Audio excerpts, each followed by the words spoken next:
Money long, check fat. It goes clappity, clap, clap, clap. Welcome back to Let's Unpack That.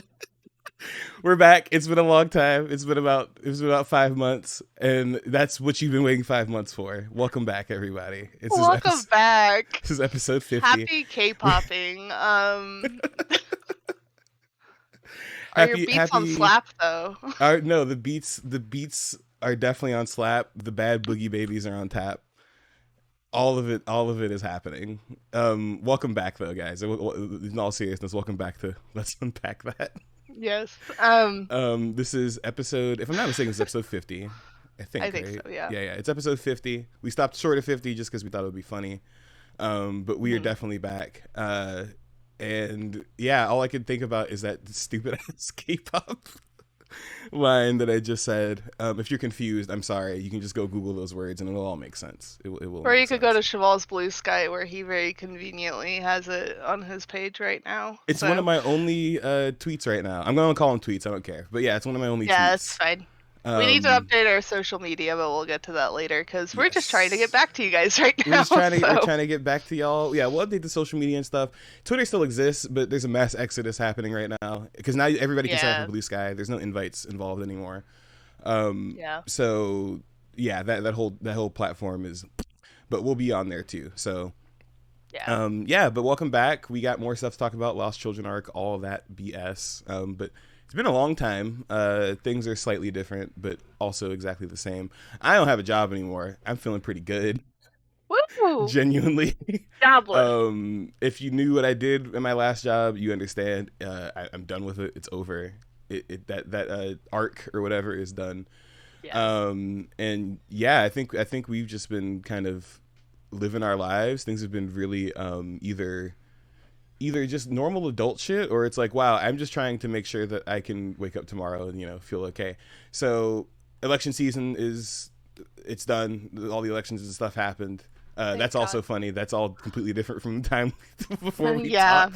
I think last time we talked, I think Kamala wasn't even running. That's how much shit has changed since the last time we talked. It's been a hot second. She slipped in at the last minute too, where they were like, surprise, and we were like, Dems know what they're doing. No? They're so good at getting elected. They're the best at getting elected. They were like, we will also commit genocide. Don't worry. And I was like, oh, genocide v. genocide. We know how these American elections go. It's so good. The internet was so fun for the past 5 months too. It was so cool. No, but in all seriousness though, I'm glad to do this instead of doom scrolling and stuff and say stupid K-pop shit back to Cal. That's mainly what I'm here to do. And talk about video games and talk about manga and stuff. I was talking Cal's ear off about Metaphor before this, but we got all kinds of stuff we can talk about. I am mostly just trying to remind you guys that yes, we exist, and this is episode 50, and we have more dead kids to talk about. Yeah, sadly. We got a lot of dead kids. We got a lot of dead kids to talk about. We're going to talk about dead kids a lot in this. That's a very prominent theme in today's episode. And we've talked about this before. This is an arc that people sometimes also drop Berserk at. And I'll get to the summary later, but like just to remind y'all, we're past the eclipse. That already happened. Eclipse done. This is also after the count and all that stuff too. So we're back into like the present and seeing what Guts is doing, and he's a really nice guy. Great.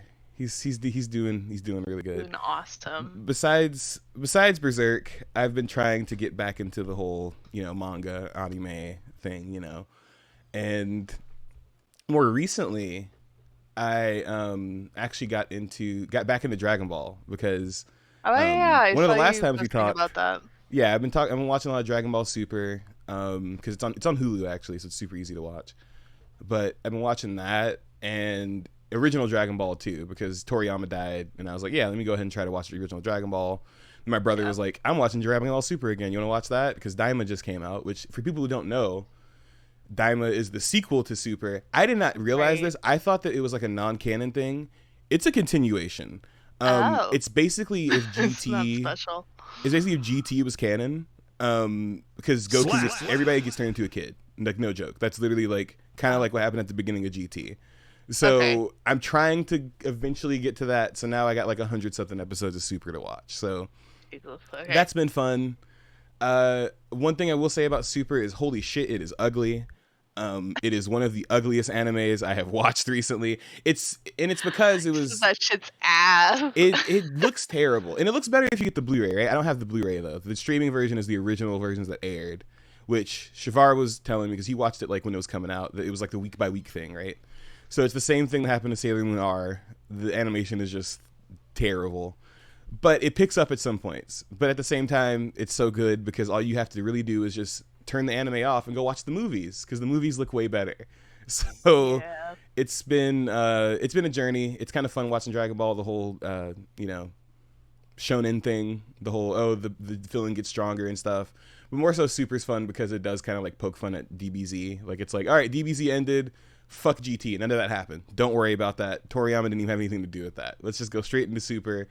Vegeta's a dad, Goku's a deadbeat dad, Piccolo's everybody's dad, and here they have a new villain to fight that's stronger than the last one. So it's very comfortable. It's fun to watch because I'm like, wow, this is just fun, and it still has one of the best dubs in my opinion. Like, just in general, all those guys. It's probably just nostalgia, but it's fun. That's what I've been wasting my time with. Though. It's been really good because like so much of like Dragon Ball Z as a whole, like with the dub, that's what I think of. And like, I know that's again like nostalgia or whatever, but I feel like the voices actually suited whatever was going on in it as opposed to some things, so it didn't feel like as tacked on as a lot of dubs did at the time. And even now I've heard some recent dubs where I've been like, that's crazy. You know better. Don't do that. That sounds so bad. What are you doing? No, what are you doing? I also started the Demon Slayer anime, and we're watching the dub because Haley just doesn't like, she can do subtitles, but like, right, like it's funny because we're watching like non-animated shows, she'll definitely do subtitles. It's something she cares about, but like this one she's like, I don't know if I like it yet, so we'll do dubs. I'm like, that's fine. And the dub is like fine. I find the MC's voice incredibly annoying, but I think that that's just the thing with dubs sometimes. I feel like the MC usually has the most annoying voice, but that one's like pretty good. They have like 5 voice actors they use, so if like 3 of them are annoying, you have like a 3 in 5 chance of it sounding bad. So they have 5. They used to have 6 because they kicked that one dude. What was it, Vic? Whatever the hell. Vic Minion. Yeah, whatever. Yeah, he. Mignon. So Filet Mignon. Yeah, he's no longer. I think he was in Persona 3 and they replaced him, if I'm not mistaken. Oh, good. In the remake. So I hate that dude. He used to be at Akon and creep on people all the time. Yeah, that's kind of why we don't hear about him anymore, which is good. Good times. Shout out to Funimation for getting rid of him. But yeah, for real. I saw someone like defending him online the other day, and I was like, who? For why? What's even the point? He's not worth that. He does not bring a sex pest. Like, they're like, he voiced like Edward Elric and like all this other stuff, and all of that was just allegations. And I'm like, I hate you. I was there. He voiced my favorite anime character, so therefore he is innocent. Case closed. Yeah.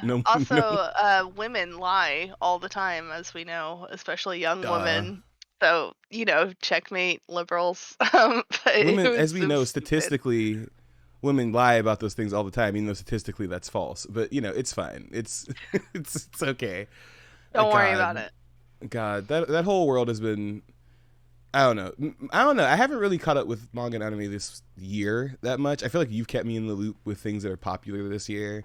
Like, I think you were on top of the whole Frieren thing. Like, that was really, really popular, and it still is, I think. But I feel like I was way behind on Frieren. Did I talk about Frieren on here? I think I did. Yes, you did. Okay, you did talk about Frieren on here. I'm not watching Frieren anymore. I can't remember if I had stopped last time or not, but I got to episode 10 and I was like, this is fucking stupid, and I stopped watching it. I'm sorry if you... Actually, no. I'm not sorry if you like Frieren. I really don't like it. It's not a good show. I don't think you should feel bad, because I'm not gonna lie, dude. Like, maybe it's the old man in me. I'm 29 now. I'm in my ripe old middle age. But I don't know. A lot of mainstream shit kind of sucks right now. It's not very good. Especially like Chainsaw Man still rocking. I get all the spoilers for that, and I'm like, wow, this shit is ass. I'm like, this is going nowhere fast. My friend who used to like really love Chainsaw Man, who's now like honestly one of its number one haters, but still is like keeping up with it, is like telling me all this shit, and I'm like, dude, why the fuck are you reading this still? This is the dumbest shit I've ever heard. Nothing's moving Um, forward. Denji gets assaulted a few times. Like nothing. Like literally nothing is happening um, except bad stuff happens to Denji. That's just yeah, yeah, it's bad times. I'm trying to think. Oh yeah, with Frieren though, what bothers me too is people are like, "Oh, Dungeon Meshi, Frieren, and Witch Hat Atelier are like the like the big three for fantasy," and I'm like, "Okay, one of these is not like the yeah. other." Dungeon Mesh is Um, actually really good. calling Witch Hat Atelier and Frieren like on the same level to me yeah. is like blasphemous, to an insane degree. That anime comes out next year. I'm very excited for that. Y'all will be annoyed with me when it comes out because I'm not gonna shut up about it. Um, but yeah, dude, I don't know. I've been trying to keep up a lot more with stuff that's coming out because they are doing a lot more like josei and shoujo, which is very exciting. I'm like, good, please give me it. They're also putting out three Yuri, two of which I'm actually interested Okay. in. Good. So I'm excited. Young Ladies Don't Play Fighting Games is finally in production, so I'm very excited about that. I'm psyched. I want to watch. Yeah, I want to watch that in motion. That's what I'm Very, excited very about. hyped for that. I found out a Yes. lot of people think it's like Gooner bait, which is unfortunate. And I'm like, It no, it's literally like actually isn't. good. It's actually good. I Yeah. promise. Like, I really enjoy it a lot. I think it's niche, but I don't think it's like, I don't know. Yeah. I Some don't people think were it's. like equating it to other shit where I was like, no, what? It I is don't know. like yeah, because oh wait, yeah, I have it right here. Yeah, it is Yeah, like because you have mine. yeah, I have yours, and I did read the first one, and it is really good. If you see this Oh, anywhere, that's a go different get one. it. Isn't it That's Young Dead Ladies? Demons. Oh wait, I picked up the wrong one. It's right here. Yeah. I picked up the Yeah, wrong that one. one. It's I real was like, good. that's also a good one Yes, this that is people also a should good read. one. Dead Demons DDD. It's super good. But no, Yes. this is the one we're talking about. Yeah. The It's Yuri. It's good. it's a Yuri. It's super good. I don't know. Because I'm not even like a Yuri fan. I feel like I'm hooked because of the fighting game stuff. Like that's what Yeah. drew me in, and then it's actually pretty good. So I'm excited to see that get like an anime because like, oh, okay, I'll actually want to watch that one. That sounds Yeah. really good. Still need to get around to watching Dora Hedora. I have read it, but I have not hmm watched. I finally watched Yeah. Dora Hedoro this year too, which I hadn't done yet. Don't look at me. I finished Dora Hedoro back in January, I think. Like actually all the way through, reread it, actually finished it. Really great work. Really love Q Hayashida stuff. I've been reading Die Dark. I She's need so to read. good. She's so good. I really appreciate her a lot. It's such a good balance of like absurdity with like genuinely serious shit going on. And also I don't know what the fuck's happening half the time, which is I like stuff like that, so that's good. Um oh, what I was going to say though is because I've been trying to keep up with like current releases and stuff and like stuff that's going to get animated. I don't think I talked about this last time because I think I read it pretty recently. But I started reading this shonen called Gachi Yakuta. I think I talked to Chevall about this a Yes, little you bit. told me Yeah. about it. Okay. Yeah. Yeah. So I picked up this shonen because it's gonna get an anime, and I saw it. And I was like, that looks pretty unique. It looks kind of like Soul Eater, and I don't like Soul Eater very much. I don't like Soul Eater at all, but I like the Muy style a bueno. lot. So I'm like, okay, maybe I'll like this. And I got into it and I was like, okay, I need to like put my like shonen cap on so I can like deal with this. And I got through how many? I got through 84 chapters of it. Um and then I dropped Ooh, because it is not good. I tried so hard to hold out for this fucking manga because I do think it has some really interesting elements. I think the art gets crazy. She is actually one of the old assistants of the guy who did do Soul Eater, which is why right. her art looks like Soul Eater, in a good way. But oh my god, it is just not.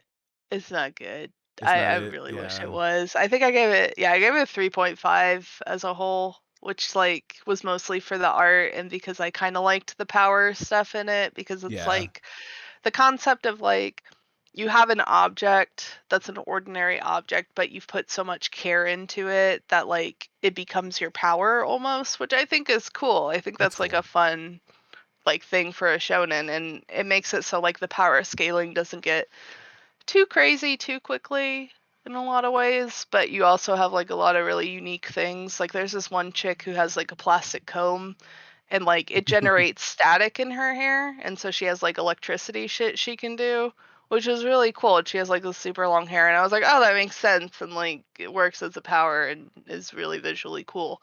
I get that. Um, but there's one part, and that is where I knew I could not finish this fucking manga. And I'm not gonna go into detail about it Oh because I don't no. want to. But it is the most obvious fetish shit I have ever seen. And then Oh also no. caps it off with like, oh yeah, this girl was so sexually abused as a kid that she like thinks that's love. And also she's just like fucking broken and crazy from it now. And I was like, cool. And then I was like, but we're gonna like give her a redemption arc where she can like be friends with him. And I'm like, oh, she's gonna die. Guess what she did? Like a chapter later. I know. I was I'm like, wow, shocked. That's so shitty. I don't know. that's crazy. It Whenever was shonens wild. decide that they want to tackle shit like that, I kind of check out because it's like, all right, Yeah. well, listen, you're out of your depth already, kid. Like, I don't, I don't know why you're even Yeah. trying to. That's It so was just, stupid. it was stupid. It made me mad. I thought a dude wrote it, and then I found out it's not a dude, and I was like, why? No. Why'd you do us like that? That was crazy. It was very disappointing. Um, I also read one more shit one I want to talk about. Mainly because I want Chevall to hear about it too. So I started reading this josei that's like a romance josei, and it's called Killing Line. And I was Mm-hmm. like, this sounds bad, but like maybe it's like I don't know, because I saw some art from like the person who draws it, and I was like, I kind of like the art for this. Like maybe it's not as bad as the summary makes it sound. It's worse. So it's about this girl who's like she's a high school girl. She's 18 in it at least, but like still I was like, yeah. And like her dad like just like dips on her basically, which is very Oh, common in josei and shoujo. That's very common. I can think of like 5 off the top of my head where that happens. got it. Um, but she gets like recruited into doing sugar daddy stuff with by like a classmate, and like on her first like job, I guess, or whatever. The guy who's her sugar daddy gets fucking assassinated by the mob. And she sees it, and she's just like, "That's crazy. I'm gonna go." And That of actually course, sounds he's like, hilarious. I'm not gonna lie. "No." And that's why I was like, "Okay, maybe this is like funny, because like we're not leaning into that like aspect of her being used as much." So I was like, "Okay, maybe this will be funny. Maybe no." So the assassin like recognizes her because like they met outside of this like theater that he works at as like his day job or whatever, and he was like, you should watch this movie, and she's like, oh yeah, maybe, and in her head she's like, I don't want to fucking watch that movie. So he's like obsessed with her even though he doesn't know anything about her, and she's like, well, I need to stay alive, so I'm just gonna like try to feed into this a little bit. And I was like, Mhm. this could still be like something, like Yeah. maybe.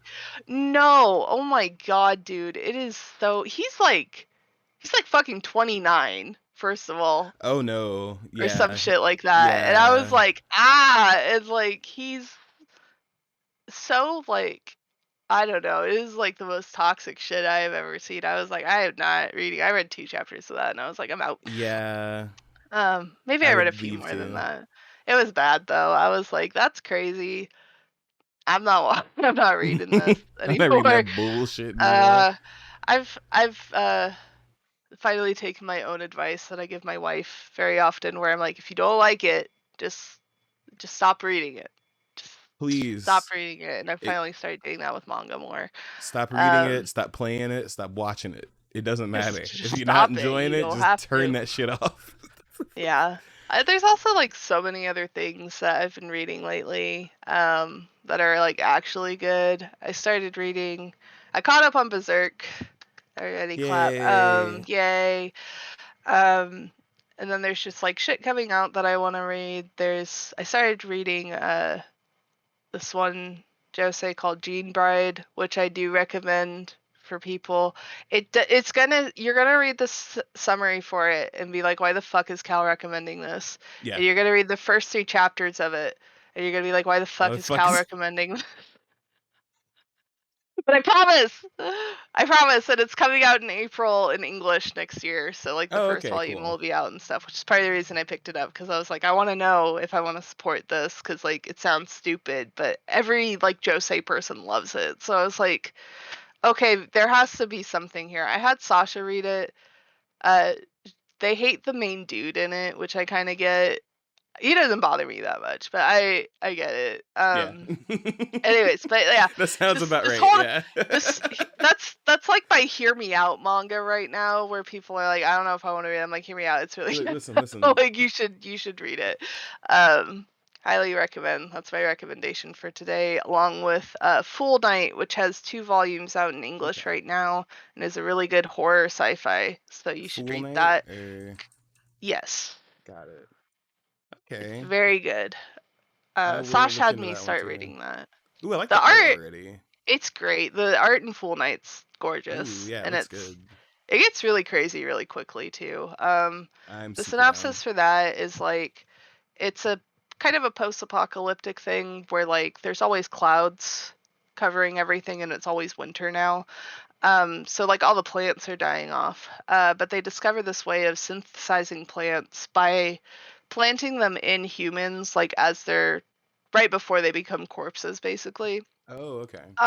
And so these you turn into a plant over time, and then those plants can provide the oxygen that humans need to survive. And it's like there's a lot of like ethical questions with it. So there's like a whole ton of rules behind it. You get like super compensated. So like if you have family that you're like doing it for, like the compensation goes to them, or you just like living your life or whatever until you die.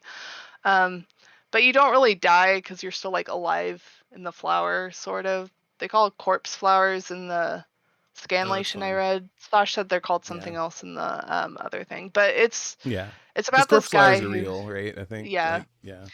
it's called the guy in it. He like has the shittiest life ever, and he's just like fuck it, and he's like I just want to be like I just want to turn into a plant now. Like I don't want anything else to do with it. I just want to turn into a plant, and it's about his whole story with it. It's really sad. It's really beautiful so far. I've really liked a lot of the themes in it, so big recommend. I like that one a lot. There's no hear me out on that one. You'll probably like it from the get go, or you won't You're like like, it's it. good. So it's good. And Yeah. if you don't like it because like sci-fi or horror, body horror isn't your thing, then I totally get that. But it's really good, and I recommend it. So. Awesome. Okay, cool. I'll check that one out. I was already gonna check out Gene Bride too, because yeah, you showed me Manga Deck, so I'm gonna use that to read Yeah, that. I flipped you that. I was like, you should read this. Just take this. Yeah. Just a little, some. Yeah. No, I don't know. I'm sorry. I'm gonna talk about metaphor some more because No, talk about metaphor, please. because I don't know. I feel like metaphor kind of restored my like faith in like honestly like manga and anime style storytelling and stuff because I feel like because I actually started another playthrough of Persona 4 Golden a couple months ago just Okay. because it'd been a while. I play that game like once every other year or something like that, and it's good. Like it's still a good game, right? It's still like I still think it's like one of my favorite RPGs. I am way too old for some of the humor in it now. Like it's just not funny to me. Like That's it's crazy. either just not funny or it's just like stupid anime humor where it's Hmm. like aha somebody's fat or aha boy is Oh pervy. God, Um yeah, Metaphor doesn't have any of that. It's great. It's really good. love It's that. still got the anime stuff. It's in a fantasy setting this time.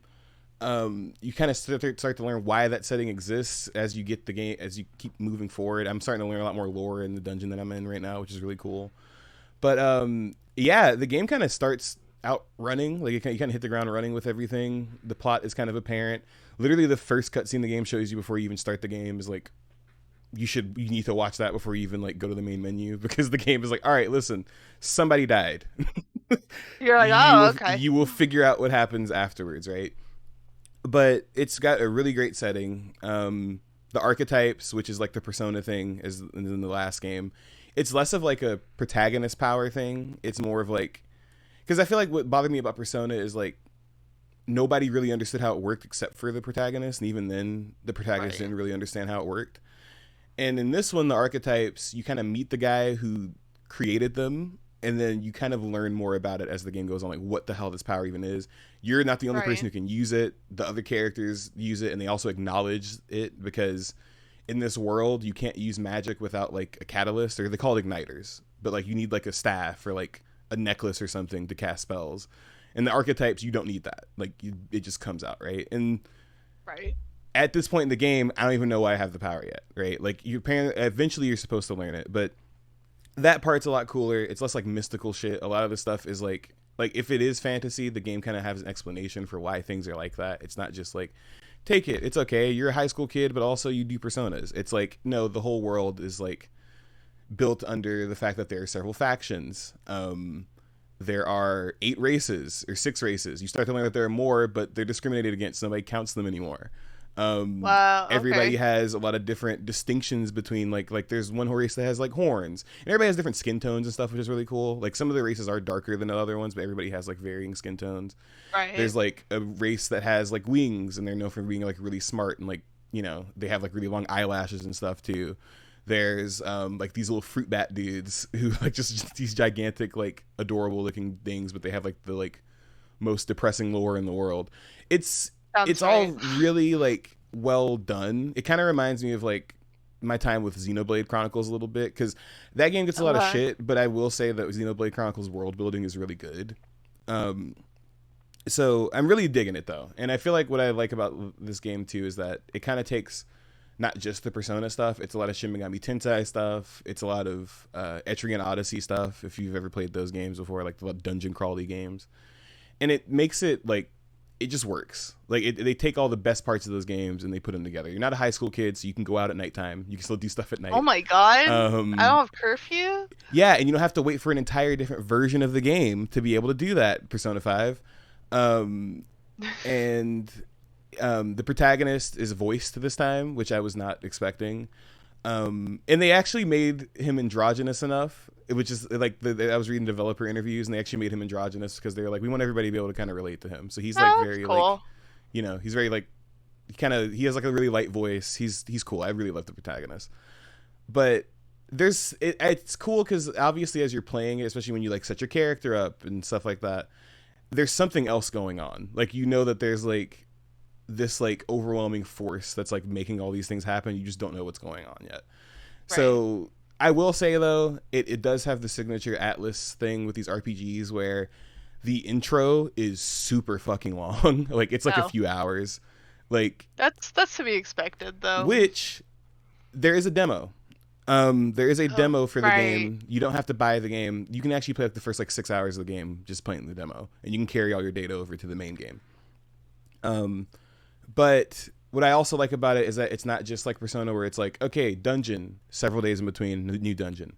Dungeon, several days in between, new dungeon. All the dungeons are a little different. There's even one where it's kind of like an espionage mission, which is kind of cool. Like they kind of remix how you're supposed to do everything. It's just really good. I'm kind of looking at Atlas like, oh, okay, so this is what you guys were working on while you were working on Persona 5 and all that stuff like that. Like you really like, they put their whole foot into this one. It's super good. The characters too are like really well fleshed out. The main character has a best friend now that isn't like a weird pervy asshole. Oh my god! Like a Yosuke or Junpei. Junpei wasn't really even that bad. Atlas game? Yeah, it's not, and he's blonde too. It's not really. God. It's not really an Atlas game unless it has an asshole best friend. But Stroll, I think his name is Leon. Yeah, Leon Stroll. He's super cool. He's great. Cool. He's also like, he's like a part of the prevailing class, like the ruling class, but he's like trying to help the people under him because he had his own stuff happen with his own royalty, like shenanigans, right? And then there's Hulkenberg, who's, if you've seen anything about this game, it's the character people want to perv on, but there's nothing to perv on with her. She's just really tall, has long red hair, and there's the race names. I think it's like it's like Rodant or something like that. But like she's like another one, like the prevailing races. this like really strong knight character, but she's super goofy and she's like trying to run away from her royalty. It's all this like everybody's got like these really like cool stories to them, and it once makes me want to learn more to them rather than this character's a pop star. This character is gay, but she doesn't know it. This character's also gay, but she doesn't know it.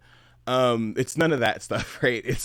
It's more so like, wow, I get to learn more about these characters as I play. Right. And on top of that, there's no romance options. So you don't even have to worry about that bullshit. You can just keep playing the fucking game. That sounds great, honestly. Yeah, it's good. It still has like the whole, you know, what's it called? The whole visual novel Social thing. link. Oh, okay, yeah. Social links are still there. They have the same benefit. I feel like it does the same thing where you get benefits when you do it, but the benefits are way better. Like some of the stuff you should really upgrade some of the social links before you upgrade others. And they make it to where it's like it's not one of those things where like if you don't like this character, you don't have to do it. It's like, especially because there's not really like a lot of unlikable characters. Like everybody kind of has their own thing, right? Like even there's a guy who he's trying to work to like, you know, be the leader of this village, but he has his own thing where like, you know, he lost his family and all this stuff, so he's trying to figure all that shit out.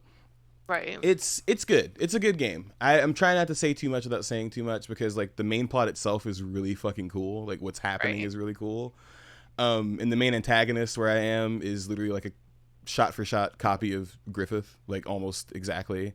He's so cool. That's what I thought when I saw him. I was like, I know everyone did. Yeah. Like, yeah. He's great, so cool. Though. He looks great. He's him and Hulkenberg are the reasons I wanted to play it at all. Because I saw her and I was like, I fuck with you. I want to play that game. And Sasha and Zach were like, yeah, maybe. And I was like, no, I want to play that game. It's good. Genuinely, it's the best game I've played this year, personally. I've played a lot of games this year. But this is my favorite game this year. Hulkenberg, fantastic character. How you meet her and stuff is really cool too. Also Luis is his name. That's the main antagonist. He's Griffith if Griffith didn't give a fuck. Like if Griffith really was like, I don't care who you think I am, I'm going to do what I'm going to do. I'm not going to try to like sneak around. And part of what makes the plot cool is that you're trying to figure out like, what does he know that we don't? Because when it first starts out, you're like, oh yeah, this guy's fucking evil. But then as it kind of goes on, you learn more stuff about like, you know, the church, because the church rules a lot of stuff. That's you know, standard for fantasy stuff. But you kind of start to like wonder like why he's doing all of this. He also has these underlings that are really cool. There's Basilio and Fidelio. They're like dogs or whatever. There's a race that's called Parapuses, and they're like, they have like ears and tails. They're like cats and dogs kind of technically. But yeah, they're like his little like minions, and they're super cool too. I just think like, listen, if you like Persona, if you like RPGs, JRPGs, if you like job systems and those types of games, don't even think, just buy the game. Just buy it and play it. There's no reason to like, oh, maybe. And if you don't, if it's that much of where you don't know if you're gonna like it, just go play the demo. The demo literally gives you just enough to know if you're gonna like the game. Like there's a really good like look into like, they literally let you play past the intro into like the first dungeon, so you can actually do the first dungeon in the demo and then continue after that when you get the full game. So highly recommend it. It's definitely like the best JRPG I've played this year.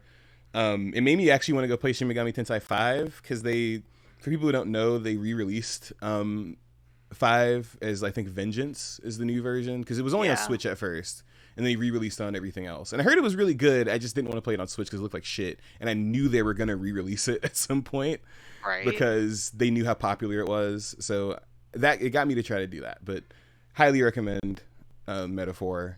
Like if you've seen it and you like think, oh, that looks kind of cool, just pick it up. It's long though. It is long.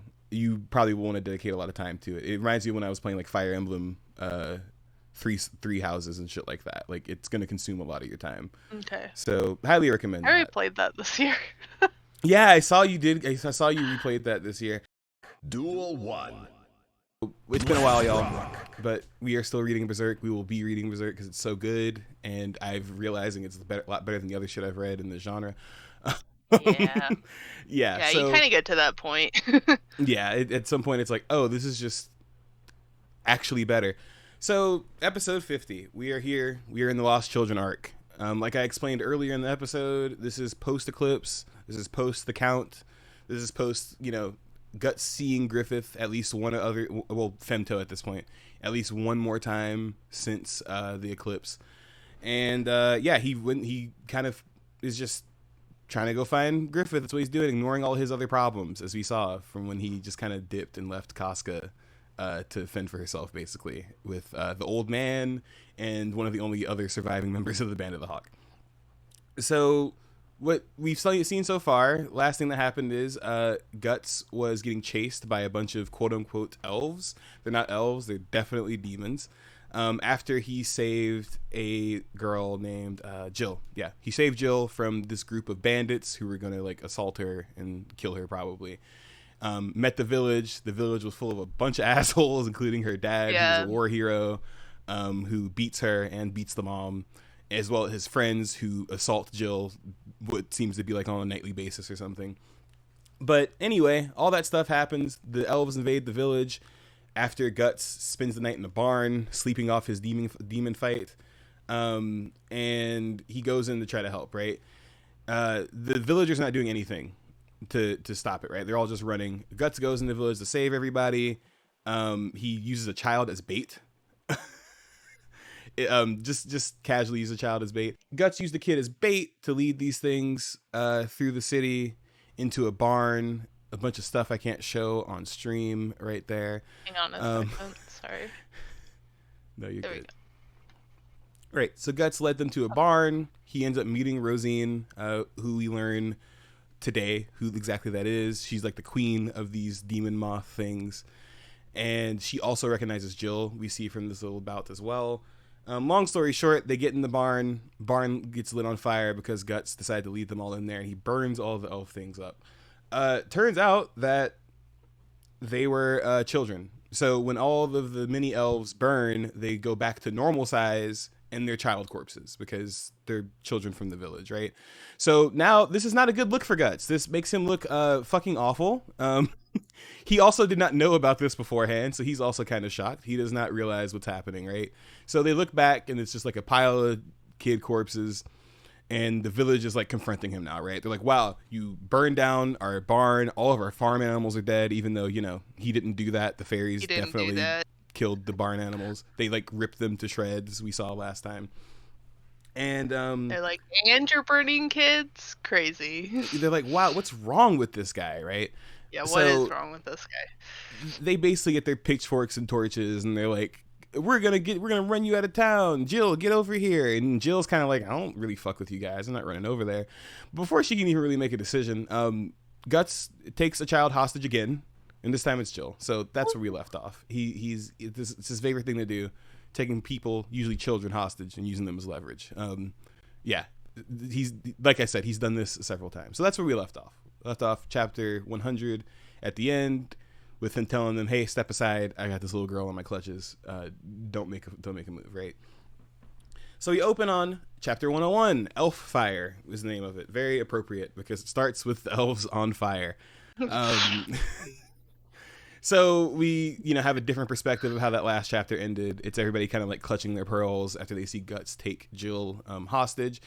Jill isn't really super alerted. She's kind of surprised, but she doesn't seem like she's that upset. She's like, oh, that's kind of weird. I don't know why he's doing this. I don't even think she thinks that Guts is gonna hurt her, but everybody's upset, right? The little kid he used as bait is screaming. He's like, oh my god, Jill, you can't do that. All the villagers are like I said, clutching their pearls and everything, and he's like, listen, I'll get violent, so just back up. Everything's gonna be okay. Let's just let me out of here. Everything's gonna be okay. Puck is trying to let him know, hey, listen, you're pissing everybody off. Stop trying to rub him the wrong way. They don't care what he has to say because they think that he's exactly what those other things are. They're like, hey, it's that elf. Is he on their side? Just doesn't really do anybody a lot of favors, right? So Guts keeps leveraging the fact that he has Jill, right? He's like, listen, just let me through. He just starts walking through the crowd with the knife to her neck. A guy even tries to swing his axe at them, and Guts turns around and just puts Jill right in front of it. He's like, so what are we doing here? I will hurt her. He even kind of grazes her neck with the knife a little bit. She starts bleeding. And he's like, listen, I'm losing control. My body's numb. I got the shit beat out of me. I don't know when anything's going to happen. So any moment now, I can just go crazy and kill all of you. So you guys kind of make your choice, right? Jill's mom faints because she's just so shook by everything happening, because of course she does. And, you know, of course, Puck is also losing his goddamn mind. He also just does not like what Guts is doing. He's like, this is turning into the least of all available evils. And he's so right. So after that little, you know, scrap where they attempted to try to attack Guts that was failed, Guts is able to escort Jill out of the village very nicely with the knife to her neck. And they kind of just walk out. But on the way out, Jill spots her dad peeking from around the corner. And because he is a gigantic loser, he whips right back around the corner and lets them walk right by. Jill sees this and she's like obviously very hurt by it. Guts also kind of notices it. I think he didn't notice until, like, you know, she saw him, but she was like, oh, he's like, yeah, that kind of sucks that your dad, like, you know, didn't even try to fight for you or anything. He kind of looked around the corner and said, oh, big scary man with a sword. So they exit the village. They get quite a bit away. It's not like they even, like, you know, just walk right outside. At some point, Guts stopped putting the knife to her neck, right? They just walked away. And Guts says, okay, kid, go home. I'm not doing this with you anymore. I got shit to go do. Go ahead. Which is funny because from the picture we see, he literally walked her like 2 miles or so away from the village. Yeah. Before He's he like, told "All right, her, that's okay, good go enough." home. So Puck obviously is, you know, kind of his moral compass. He's like, hey, dumbass, you can't do that. You can't just put a knife to a girl's throat and then tell her, hey, go home. So, you know, Puck, who, you know, Guts is really tired of him at this point. He kind of picks him up and he, you know, shakes him around a little bit. Then he tosses him to the side. He's like, all right, listen, kid, I'm sorry. Sorry about all that, but you got to go. So after he says sorry, he just kind of turns the other way and starts walking. And before he really starts, like, you know, he didn't even get a few feet away, Jill asks, you know, are you going to the Misty Valley? I'll go with you too. Guts stops in his tracks. He kind of pauses for a second. And Puck, who's starting to fly after Guts at this point, is like, Jill, why do you want to come after us? And she reveals kind of, you know, what we saw last time when they saw each other. She's like, that girl, that big elf girl, I think she might be my friend who disappeared a long time ago. So Guts is like, okay, so what's going to happen? And she's like, I don't know. He's like, well, here's the thing. She's not human anymore. I'm going to go kill her. That's kind of what was going to happen. So if you come with me, what's going to happen? Kind of like just giving her like a very matter of fact, like, yeah, so what are you going to do about it if I go there and I kill your friend? Are you really like prepared for this? I don't think you are. I made the decision for you. I'm going to keep walking. So as she's left there, kind of like stunned by the fact that he is not going to really like help her at all, kind of collecting this information that her friend is probably the one who's been terrorizing the village recently. You know, she's like, well, is this really like the end of this? Like, is that really it? And she turns around and she's like, will it just all start over again? Like, things are always the same back home. And she kind of turns around and looks back at the village. And she's like, well, nothing changes. It's always going to be the same. That's the way things are. And she kind of like takes a beat to herself and is like, yeah, I'm not too sure how I feel about this. She feels the cut that Guts gave her on the neck. So we flash back over to our two main people as Jill kind of like, you know, contemplates what she's going to do. And Puck is doing his usual, you know, bitching at Guts. He's like, wow, I can't believe you did that. You're being all grown up and blunt in front of this little girl. Like, you know, she's trying to keep her innocence. Why are you doing that? She gave you shelter. She helped you out. Like, why aren't you helping her at all? And, you know, Guts isn't really paying attention because he's bleeding out. Puck kind of notices as they're walking away that, you know, he's like dripping blood the entire time that they're walking. So he's like, hey, dude, let me see your wound. I need to heal you. Like, this isn't good. Guts is stubborn, so he kind of like just waves Puck off like he's been trying to do. He's been doing a lot more the last few chapters. He's really like just tired of Puck's shit. So after Puck gets mad at him one more time for doing that, Guts is like, listen, I don't recall ever making you my pet. Get the hell away from me. I don't want you here right now.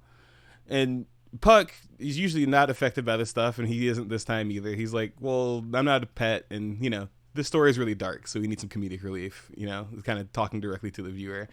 And, Guts isn't really happy about this, so he grabs him. He's like, I hate elves. I will crush you. You need to leave. I don't like you. And he kind of like throws him into the ground as, Puck is still like struggling and be like, no, fuck you. I'm going to come along. I don't care what you say. But, Guts pulls him pulls him in his hand and like spikes him on the ground, leaves him there. It takes Puck a minute to recover, so he resurfaces from the grass with a ladybug in his hair. And kind of like, is just sitting there like, okay, well, fuck you then. I'm not going to come along. That's fine. Whatever. See if I care. I don't really care, right? So he's kind of sitting there moping around, being sad for himself. And lo and behold, here comes Jill. Just stepping right up to him. We don't have enough time to see that, though. We go back to Guts, who is puking and coughing his brains out because he has been poisoned. He was poisoned by Rosine. If you don't remember from last time, she stabbed him with the needle that's in her head, which was poisonous.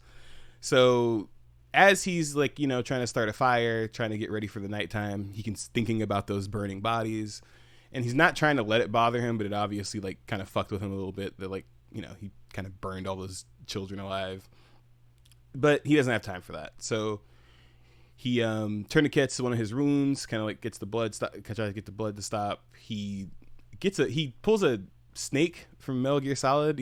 I don't know where he got this snake from either. He like whips this snake out. Just found it. Yeah, he just found this snake in his back pocket. And what I think he's doing, I think he's trying to like drink the venom, like kind of like use it as like anti-venom to like counteract whatever poison he has, right? So he like skins it and drinks its blood. It's really, visceral or whatever. And he's like, all right, I've lost too much blood. This is not going well. And he's trying to like choke down the anti-venom in the snake is like food, but it's not really going down well, right? It's like such a struggle. He starts like gasping for like air afterwards, right? He's like, okay, so I'm poisoned, I'm weary, this sucks. I don't really know what else to do, but looks like it's gonna be a long night. I gotta fight these demons. It is what it is. Let me get my sword ready, right? So he starts dozing off as he stares at the fire. The sun's going down, it's becoming nighttime, and then his curse mark starts bleeding. Yeah, so his undead baby pops back up. Yay! Oh so my god, best friend. If you remember previously, Casca had this thing fall out of her. It is him and Casca's like dead baby. It's really fucked up. But anyway, he pops back up and he's like, "Hey, I'm the incubus. What's up? It's me. I'm in the fire. Look, you're burning me alive too." Guts is not really happy to see him. He's just as shocked as he usually is, but it's a little worse this time. Because as he sees the incubus in the fire, he looks around and he also sees a lot of children on fire surrounding him, right? Like he kind of goes in like this void, it looks like, and all he sees is children like crying, screaming, on fire, right? So Guts, pissed, looks at the incubus and he's like, it was you, wasn't it? You're the one who did this. You're the one who dragged them here, aren't you?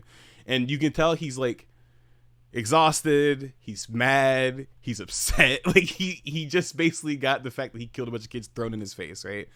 So he's getting ready to fight.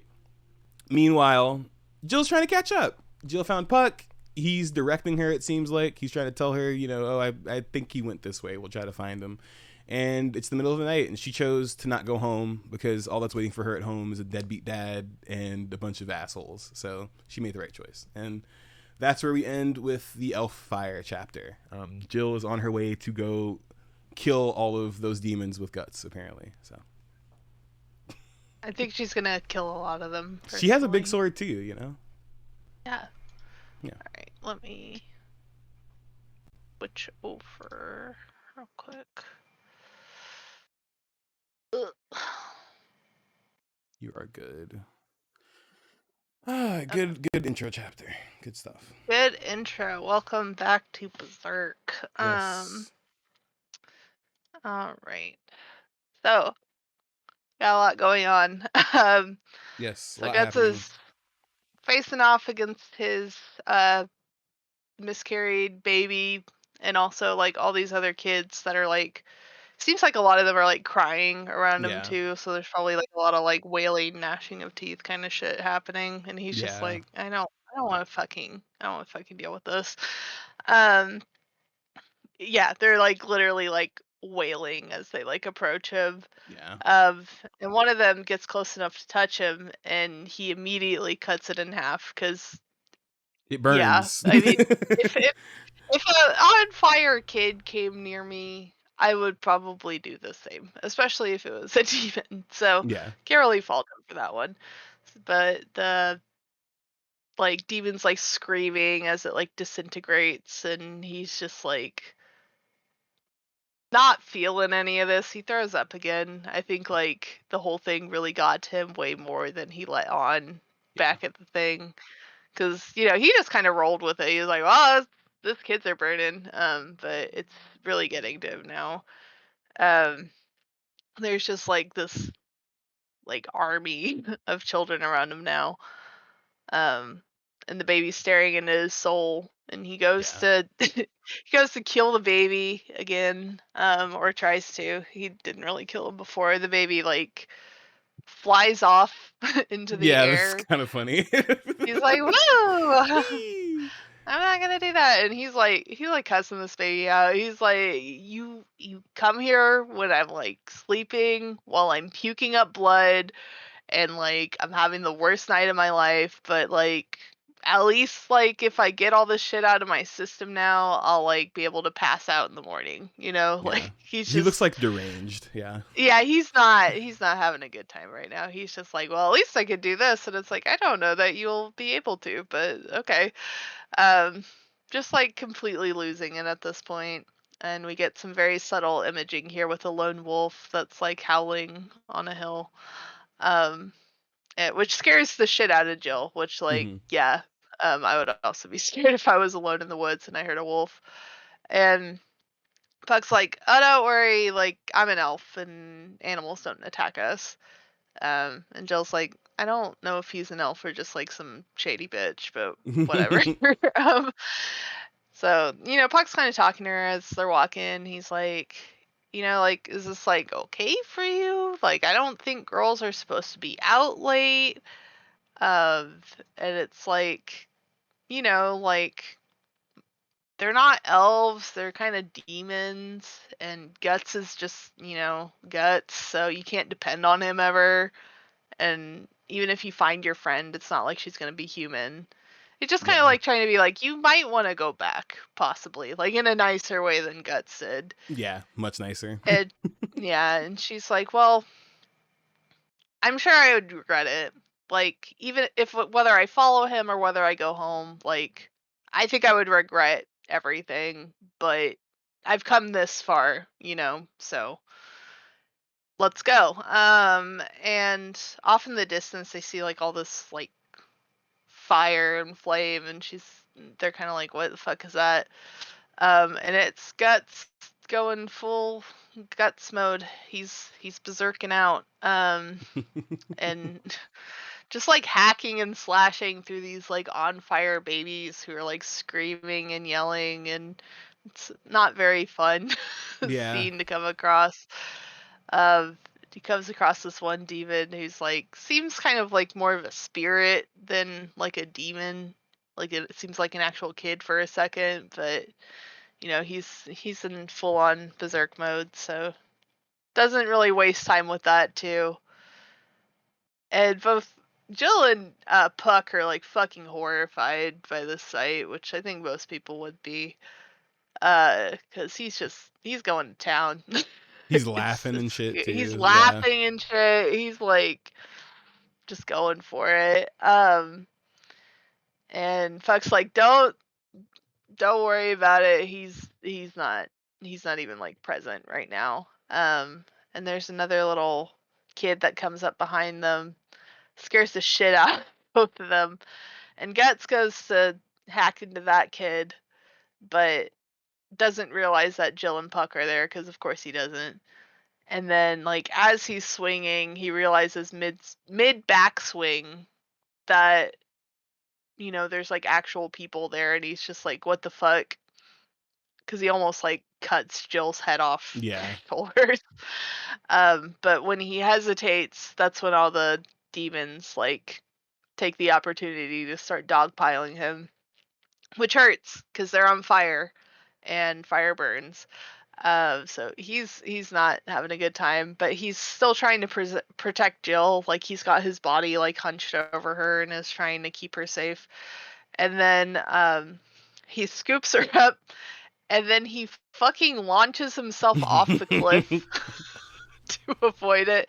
He's kind of got her like curled in like an armor suit almost, so she's not as hurt, but she still gets like concussed and like passes out. And when she wakes up, because Guts is under her, he's laid out like flat. Yeah. He's like not moving, and he's like, "Can you please get off me? Because you're really fucking heavy." She like hops up and she's like, "Do you have you got a bug?" And she's like, "What?" And then she's like, "Oh," and she does have Puck, who also is a little bit beat up. And he's like, "Okay, can you like sprinkle the dust over me? Because like I hurt myself and I can't move." Like he probably like snapped his spine or something. No, he's literally like, I actually the way might down. die right now. He's like, I can't fucking move. He's like, I don't want you to do that, but like I don't have a choice. And she tries to apologize. She's like, I'm sorry. He's like, I don't care. Please just heal me right now. And he's like, why did you follow me? And she says, Peekaf. He's like, what?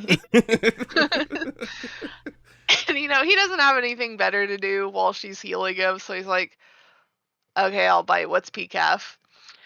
And she's like, Peekaf the Outcast is like a fairy tale that all the kids around here know. And she starts telling it, and she's like, a long time ago, there was a boy named Peekaf, and he had pointed ears and red eyes, and he was loved very much by his family, but he was always bullied by everyone in the village because he looked different. They called him all kinds of names and threw rocks at him and stuff, but so he didn't feel like he belonged. He felt like an outcast. He's like, these people aren't my home, or these people aren't my parents. This is my home. Because like no one else in the village looked the way he did. So one night he sneaks out of the house into the woods to go try to find his real parents, and he went to the area where the elves lived, and grown-ups told people not to go. And he found all the elves, and they looked the same as him, but they found, they looked at him and they're like, oh well, you're not one of us either. Like you don't have wings like we do. And one of them seems like kind of gets that Peekaf doesn't really get what's going on, and it's like, well, one time a human man and woman brought a baby here who was like really close to dying because it was sick, and they begged us for help. This child is our life, please save him. And the fae the elves like granted his request and used their magic on him, and the baby was saved, but because of the magic it looked like the elves. So they were very happy and they loved their kid, but they, he looks different, and that's why everything happened. And when he hear that, he's like, "Oh shit, that was my real parents." So he tries to run back home, but by the time he gets back, even though he had only been gone for a little bit, 100 years had passed. So everything was different. He didn't know anybody, and he couldn't live in the forest with all the elves because he wasn't really an elf. So he was just all alone forever, basically. And Guts is like, that kind of sucked. That was a really sad story. Puck's like bawling his eyes Yeah, out he's like also. crying. But Jill's like, Rosine loved that story. One time she told me, I'm just like Peekaf. And it cuts to Rosine standing looking over her forest that she has. And now we get one of my favorite and saddest parts of Berserk. Buckle up. But yeah, buckle up. So Jill starts telling Rosine's story now, and she's like, Rosine was 4 years older than me, and she lived across the street. And I didn't have any siblings, so she was basically my big sister. And she was kind of a weirdo. She really liked playing in the stream and like in the woods, and she would find all kinds of weird shit and show it to me.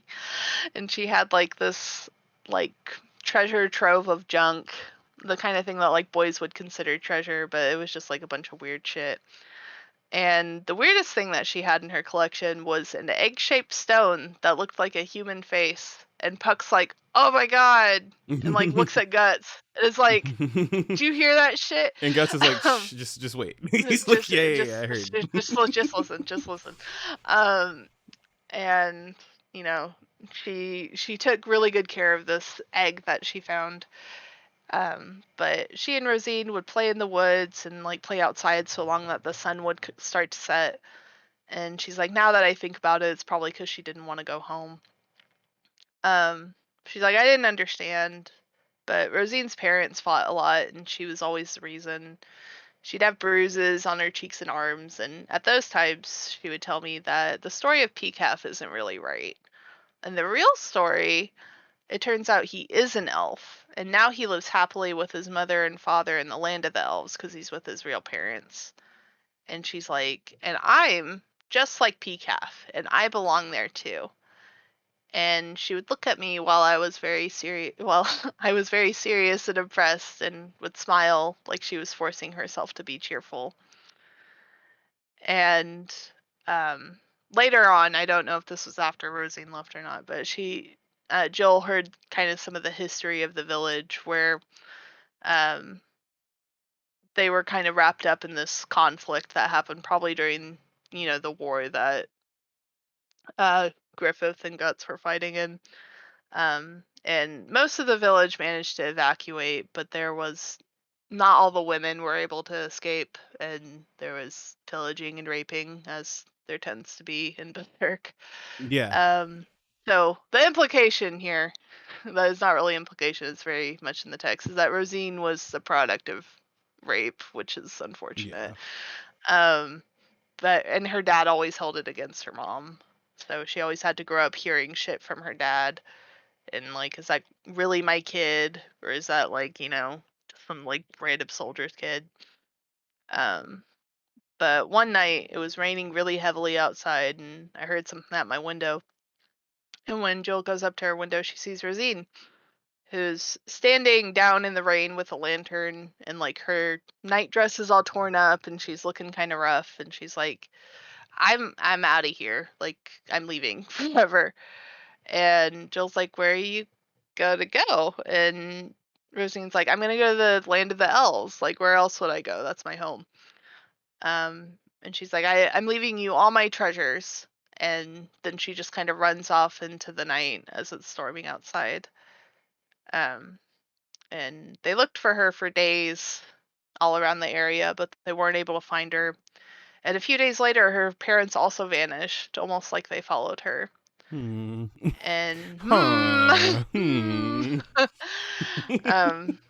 but Jill still has the box with all the wooden treasure, or all the treasures that Rosine has collected over the years, and she's like, but when I looked through it, the only thing I couldn't find was that like weird stone with the face. Um, and then she's like, and then like soon after that, like that's when the elves started attacking the villages and stuff, and I didn't really get it when I was younger, but now that I'm older, I feel like I understand how Rosine felt a lot more. Um, and they're Yeah. just kind of sitting somberly for a moment because Guts like, damn. Um, and Puck's like, hey, that the stone that she had, does it look like this? And he like pops up with the bale in his hands. He's like, look like this guy. And Jill's like, yeah, that's exactly the same. What is it? And Puck's like, this is my rock. His name is Betchy, and it's my stone. And, Guts is like, okay, whatever. And he's like, it's a magic stone. He like takes it from Puck so he can show her. And he's like, a magic stone that summons angels who grant power to weak little humans. And Jill's like, angels? Sneak And this at Griffith. He's like that yeah, weak bitch. oh, little shithead.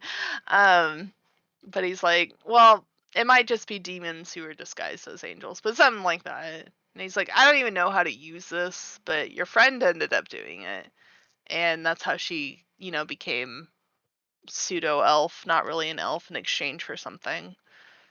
Um, and she's like, huh. And he's like, it's funny that you mentioned fairy tales because it's just like that kind of thing where you have to have some kind of collateral to get something in return because they need to sacrifice. And this panel with Guts' face like in shadow is so stupid because it's like him telling like a horror story by the campfire almost. And I'm just like, I cannot take you seriously, man. But he's like, you have to give what's most important to you in return for power. And Puck's like, Guts, stop being a dick. And of course he doesn't listen. And he's like, well, a few days later you said her parents vanished, right? And she's like, oh. Because Jill's not stupid. Like, she's like, he's huh. like, hey, uh-huh. And Guts is like, oh yeah, so she offered them up to have her wish granted. She gave her parents' lives as sacrifices. And Jill's just kind of like, oh, that's not good. Guts is like, all right, let's put an end to this. Like, this isn't a fairy tale like a kid's one. It's like a grown-up one that sucks. And if you keep like putting your neck out, I'm not gonna stop swinging, which is a lie. We all know that's a No, lie. it's a fucking lie. He will. Yeah. He's like, you're gonna die because I'll kill you, and it's like, okay, Guts. She doesn't know this though. She's kind of shell shocked, and he's like, "This is some kid for. This isn't a place for some kid who sneaks off from like her loser dad and her like weak ass mom to go wandering around. You're a fucking nuisance."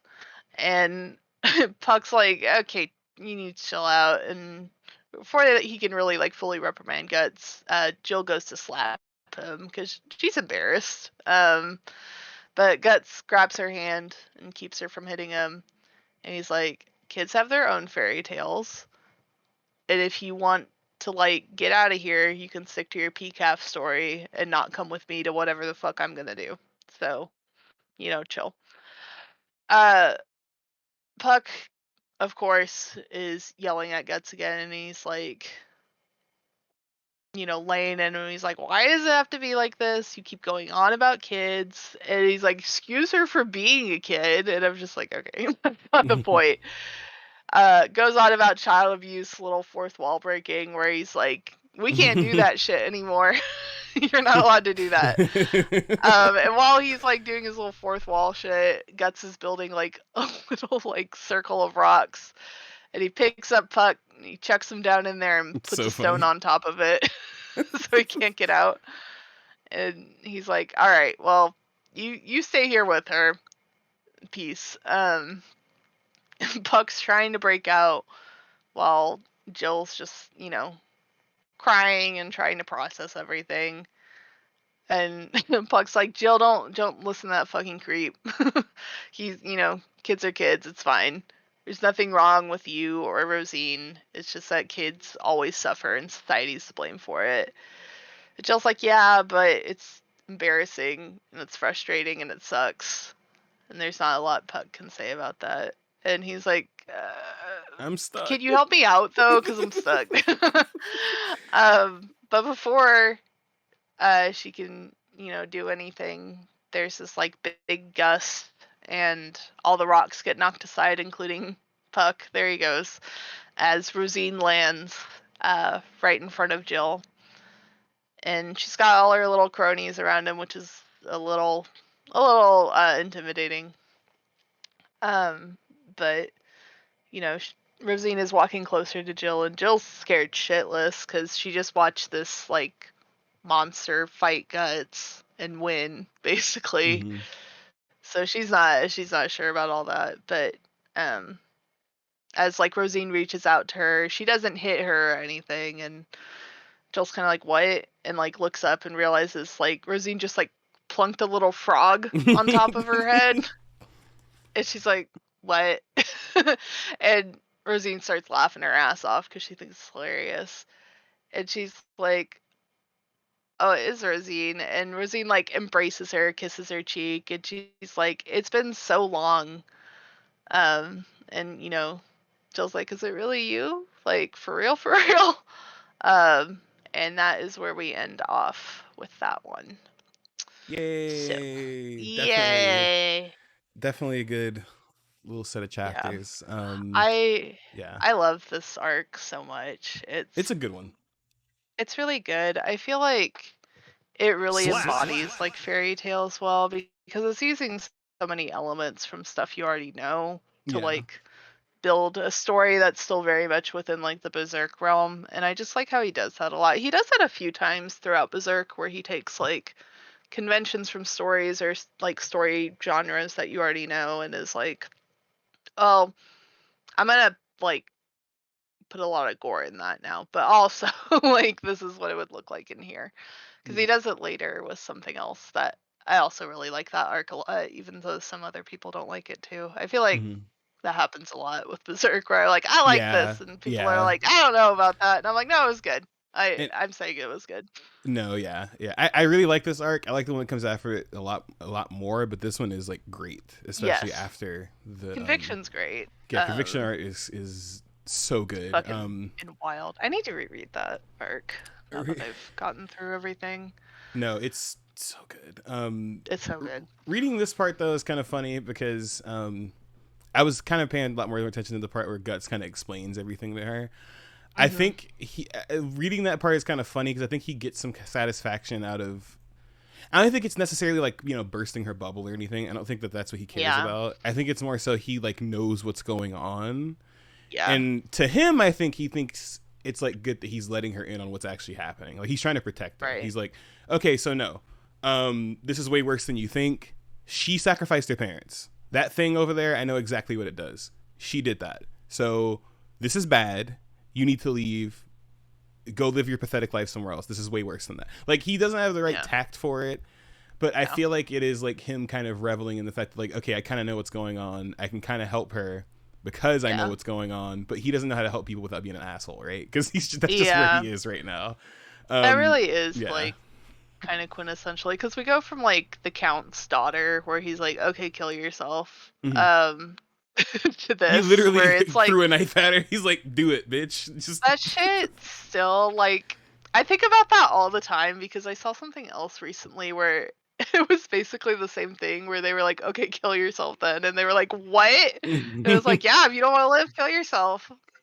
If you got the like capacity for it, go for it, but otherwise, you know um and like this is honestly gentler than that. Like he's still being a dick about it and like trying to scare her, like he's doing his like oogie boogie face, like I'm telling you like ghost story around the campfire, and then they really died, kind of creepy pasta shit. But he's like you said, like the intent of it is to help her realize how serious the situation is, and he's like, that story's great, but that's a kid's story. The real story is that there's monsters and that sometimes humans really suck a lot and kill other people just so they can get power. And that's what happened here, which sucks. Your friend killed people. That's like kind of like him like revealing just that trying to to like hammer it in. Yeah, he's like, listen, her parents didn't just disappear. She did that. He's like, also, she is killing people. Like, I'm going to go kill her.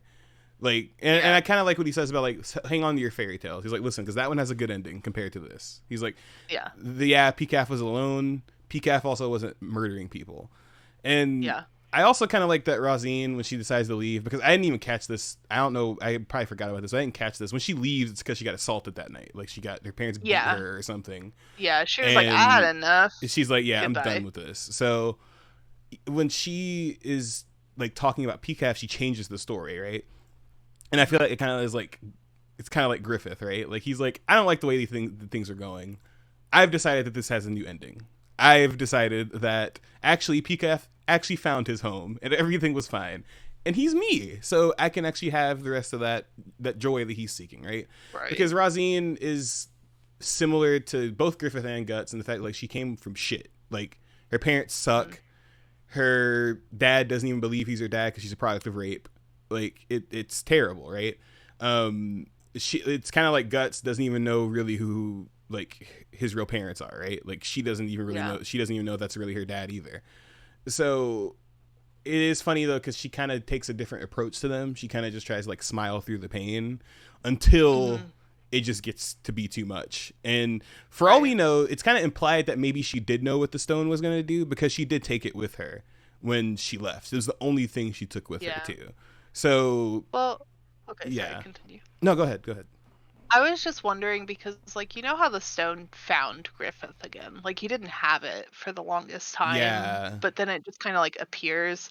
So, like, I think either it appeared or, like, it, like, compelled her to take it. Like, she was looking at her shit as she was leaving, and she was like, probably, nah, I'm gonna take my weird stone, though, because I've always taken care of it. For some reason, I should take this, It makes me feel better, you know, to Mm-hmm. have. And I don't know, I like Rosine's story a lot just because, like, I feel like you said, like, it's very similar to Griffith and Guts' stories where, like, her life sucks. It's horrible.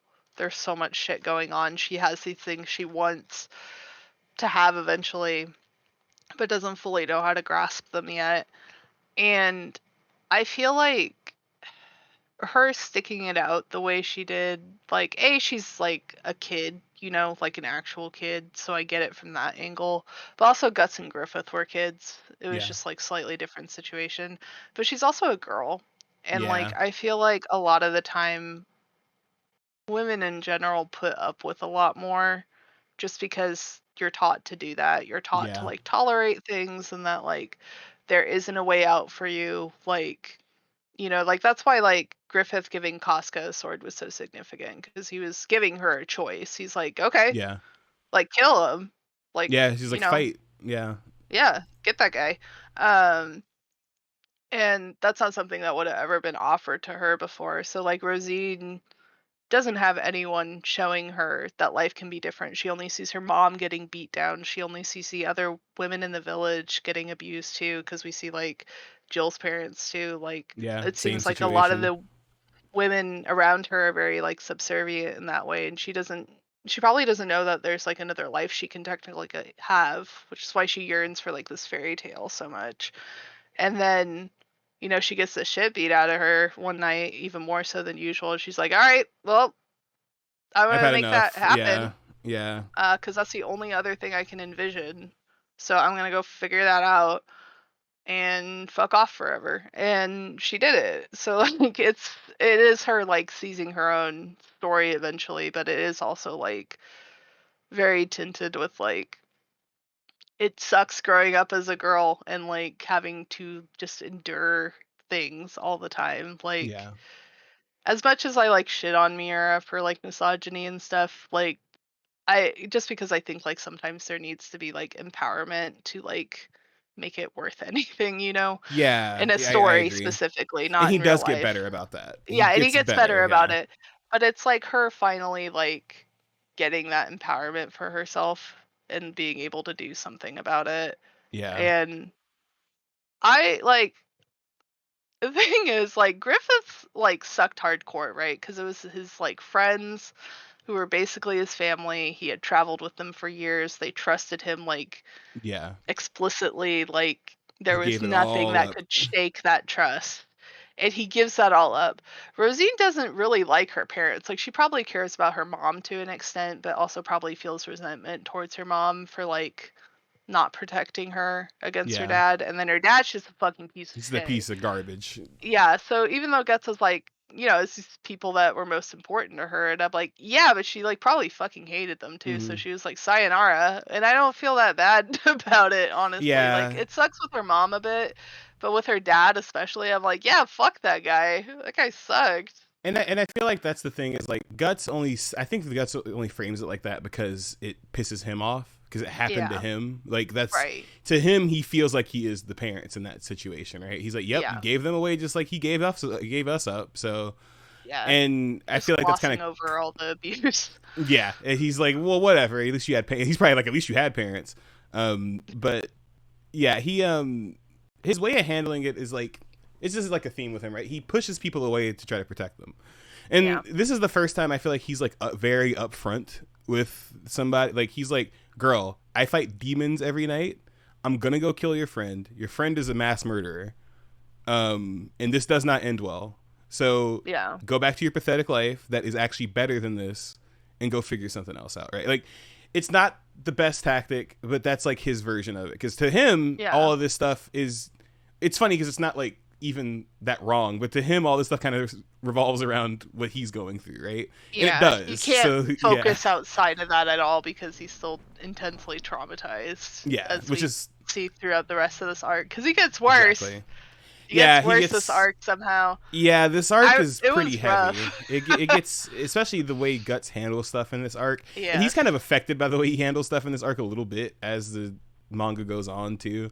Because he does like, because I feel like he understands the outcast story, which is like they kind of have that pause there, right? When after she tells like Peekaf and Rosine's story, and I feel like it's like a slightly different point. It kind of does suck for Jill because she basically does have the same life as Rosine. Like she grew up and it's like, because I would assume it's been a couple years this stuff has been happening, right? So it's because it's been like 2 years since the eclipse, and that's probably around because we saw Rosine at the eclipse, so we can infer that's when shit started happening. So it's been like, it's probably like she was like 12 and Rosine was like 14, and now Jill's like 14 and Rosine's like 16 yeah. Or wait, she's older, like 18, like around that, like 18 or something like that, and which would make a lot of this a lot better. But I'm gonna ride with that one for right now. Yeah, let's just say Rosine's 18. That makes me feel a lot better about how she's depicted. So I feel like Jill's character is really intriguing because I feel like that she's at that crossroads everybody else was at, right? She's at the crossroads that Guts was at when he decided to join Griffith. He's at the crossroads that Griffith was at when he decided that he was going to honestly both, when he decided he was going to take over the world and when he decided he was going to use the egg, right? She's kind of it's at her lowest point. She doesn't know what to do. And that kind of like that when she tells, Puck, like, well, because she's very mature, right? Sadly, she shouldn't be, but she is. She's like, listen, I'm gonna regret it either way. Like, I'd regret it if I stayed home because my dad's gonna beat my ass. His friends are gonna probably try to molest me or something. I regret it out here because I might die. I might find something else out that might hurt me, but I've made my choice. She does immediately. Yes, she does. She immediately finds out that not only is her best friend, like, she just found out her best friend is alive. Somebody she hadn't seen in at least like 2 years, right? So she just found that out, but then she also finds out that she killed her parents, that she's the one who's been killing her entire village, and that this guy that she just met, who she sees as like a hero in her life, is going to go kill her.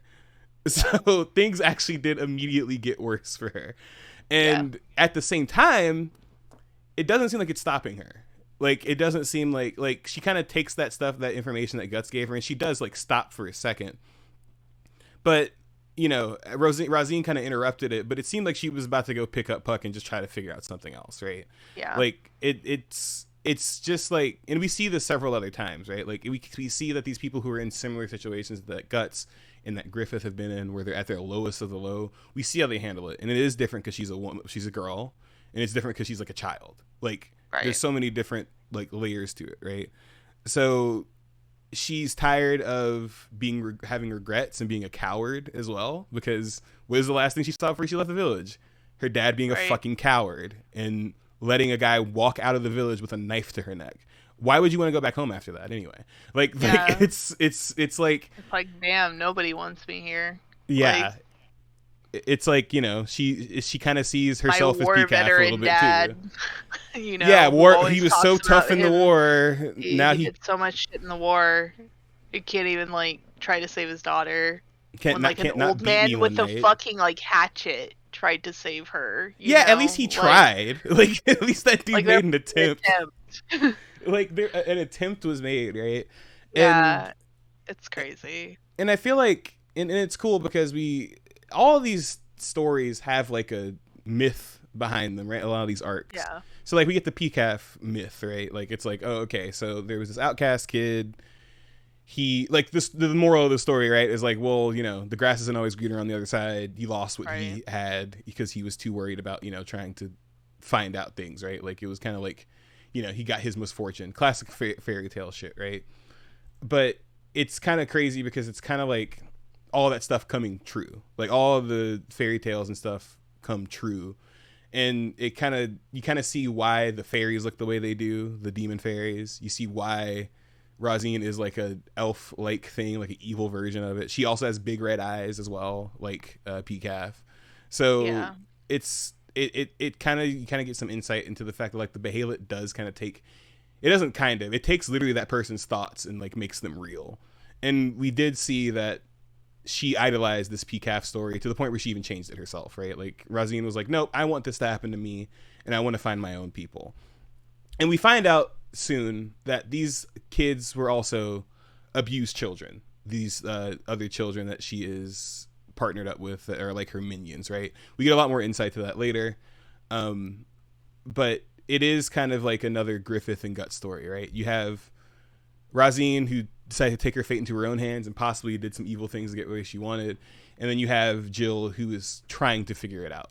Like, she does not know what to do. And if we're being real, Guts has a mission, but that's kind of what he's doing too. His mission right now is to kill all the acolytes. He doesn't know what that means. He has no idea. And he finds out later that, is that really what he should have been doing in the first place? So, you know, it all kind of leads into each other. So it's kind of like Guts sees himself as Jill a little bit, kind of like he saw the Count's daughter as himself a little bit, and he's kind of trying to like expose her to the truth. He's like, listen, don't make the same mistakes I did. This shit sucks. You need to know this shit sucks. Yeah. And how you go about it, I don't care. That's not my problem, but I'm gonna at least show you that this shit sucks. Yeah. It's interesting too, because like I think with all the apostles, when they have like kind of someone apostles, else in their life to like act as a foil, it almost always feels like Griffith and Guts, because like Griffith is the one who chose to give everything up, right?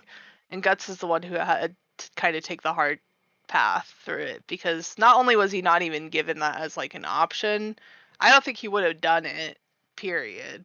He at even any says point in his people who use it life. are weak. Yeah, Because, he's like, yeah. that's weak shit. I'm not doing that. Gotta tough it out. And not to like commend bootstraps, like, you know, mentality, but at the same time, it's like, you know, if he has the option to not hurt people, he does take it. Yes. Like, he could have killed the kid that he used as like bait or whatever. Like, he could have just like set him out for the insects to get and then like chopped through all of them. Like, he could have done that. He did not. He tried to kind of keep him safe, even though he was being fucking insane about it. Yeah. And like kind of the same with Jill. He could have like, you know, just killed her once he got out of the village or whatever, because like he doesn't need her anymore. She doesn't want to be there. Like, he could have just done that, but he doesn't, because he's and that's like the constant thing here is like Guts isn't a bad person. No. He just has really twisted mentality on things, and like you see this constant like desire to improve, and that affects the people around him who are going through the same thing he went through, where they had to deal with an intense betrayal and like deal with that afterwards. And seeing this guy who's like had technically like a way worse life than you know, still be like, yeah, I could have done that, but I'm not going to. And he's and literally like, oh, brute forcing okay. it. Like, yeah, he's like, I'm just gonna make it work. I don't care. I don't care if you tell me I can't do this. I'm gonna figure it out. And it's like, oh, okay. That's wild. And more so to your bootstraps thing, like, he doesn't have like special powers. Like, if we're being real, Guts is literally just swinging a fucking sword as hard as he can. And it's like literally like, okay, so you have people who sacrificed everything to get exactly what they wanted, except they got some weird twist with it. And then you have Guts, who's like, I'm just trying to get through this shit. Like, he even made it through the eclipse through that same reasoning. He just brute forced his way through it. He tried his hardest. He ended up losing an arm and an eye, but he still made it through. Like, he got rescued, but like it's still like he made it through because he like held out so long. You know, like he could have died way earlier on, and he didn't. He fought. He's the struggler, right? Yeah. Yeah, struggler. That's him. Dreams of causality or whatever the fuck. Yeah. I just saw Skull Knight again later on, and I was like, "You're such a bitch." He's so funny. He just be saying shit. And he's like, all right, anyway, you figure it out. I don't care. And I love that later Guts is like, this guy just shows up and says shit and walks off. And he literally everyone's like, oh yeah, he does that. He gets so mad. He's like, this fucking asshole. He's like, yeah, he's helpful, but like he just comes in and just makes shit worse for a second. There's literally a point like way later on where he's like, he just shows up and says bad shit's gonna happen, and bad shit happens. I hate when he shows up. Why is he here? Yeah, and it's yeah. it's and like I think Skull Knight's so interesting. We'll talk about that like much later on once we get to more stuff with him. But yeah, I just love Miura's uses of like parallels, and not just between like the main cast and them being a foil to each other, but like just with everybody who's had to make like these hard choices. Yeah, even the Skull And Knight. showing Yeah, that you can make very self-serving choices, or you can make a choice to help people ultimately, which might not feel like a good choice and is definitely not an easy choice, but it's usually the right choice, and how like the right choice sucks ass a lot of the time. Because I feel that very deeply. I've had like a lot of moments like that recently where I'm like, I don't want to do this. This sucks. Yeah, I just had a big one actually where I was like, I don't want to do this, but like this is the right thing to do. yeah. So I'm going to. And it's never fun. It's always rough. Like you might cry about it afterwards and like be like, why the fuck did I do that? But Like telling a kid to kill ultimately, herself. Yeah. yeah, like maybe he shouldn't have done that possibly, but like, maybe he shouldn't have set the barn of children on fire, but like they were demons. So Yeah. like, what are you gonna do at that point? So like, I feel like Guts is like the epitome of that, like where it's like right choices like suck, Yeah. and like he's just constantly demonstrating that, which I admire him a lot as Yeah. protagonist for that, because he's like, I'll be the bad guy, I'll do it. Yes. I don't care anymore. And he I will got be the that bad guy. You from will hate me. and he got that from Griffith, right? Like Yeah. he learned a lot of that from Griffith. Like I mean, because if you guys remember, like Guts has done a lot of fucked up shit. He accidentally killed somebody's kid a long time ago when he was trying to kill the dad, right? Yeah. And he knows to like do these things that are quote unquote the right thing that come off as like awful. For instance, taking Jill hostage. He did that not because he knew it was like he's like, oh, I'm just gonna be evil, I'm just gonna take the kid hostage. He knew that was the easiest way to get out of the situation. He knows that people won't hurt him if he has a kid. He's gonna do it, right? It's the quote unquote right decision to make at the time. Is it nice? Is it exactly like good? No, it's not a good decision either.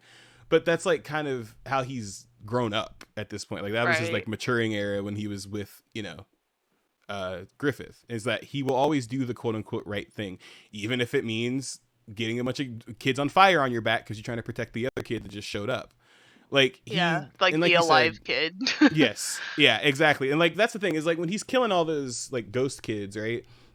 I think you can tell it's fucking with him. Like he does not like it. Like the first like before he even the fight even starts, he's thinking about all those kids burning alive. And if you go back to those chapters where the barn is on fire, he keeps looking back at it and he like does not like that he did that. He doesn't address it a lot, but like sometimes he's like, well, fuck it, it's what I have to do. Like it's not pretty, it's not good. Somebody probably look at me like I was a terrible person, but like you listen, can't hold on to it forever. You have to like start letting go of these things or they'll just pile up and crush you. So even if it is like the right I think it's a difference between like the right thing and like the actual right thing to do is what Guts is learning a lot on the way, because like Griffith a lot of the time is like the right thing, right? Because it's all furthering Griffith's motive at the end of the day.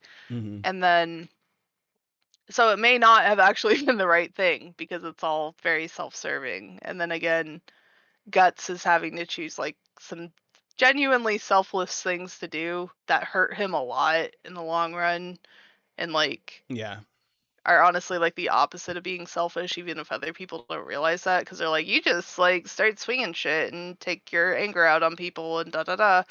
And it's like, yeah, he does do all that. He is shitty. He's the shitty person. But he's he not a great also guy. genuinely cares about like, people and their right to like live the way they want to. And I think that's really important and like shows up more throughout the story. I don't know. I love Guts as like a complex protagonist because he is a fucking piece of yeah, like he's not a great dude. like, you suck, man. But he also just like he's trying so hard and he's always striving to improve, and like with people like that in real life and like people like that in like Mm-hmm. media too, like whenever I see that, I like respect it to an extent because I'm Yeah. like, you know what you're doing isn't right all the There's a time, character but like you that in want to do Metaphor the too. right It's kind of thing. funny.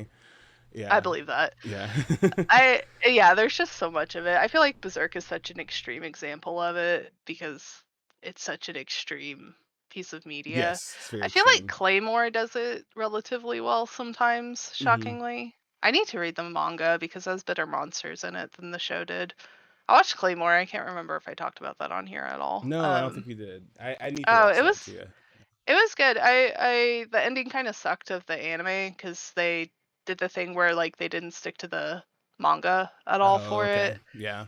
So it's kind of like, eh.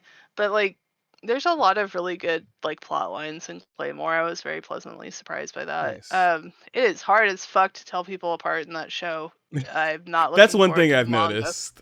Yeah, you put a bunch of blonde ladies together, and they all have the same body type, and they have the same hair color and eye color, and I'm just like, All you gotta right. give me something. You gotta give me something. They're all wearing uniforms, so I'm like, you need to give me something here. But like, Yeah.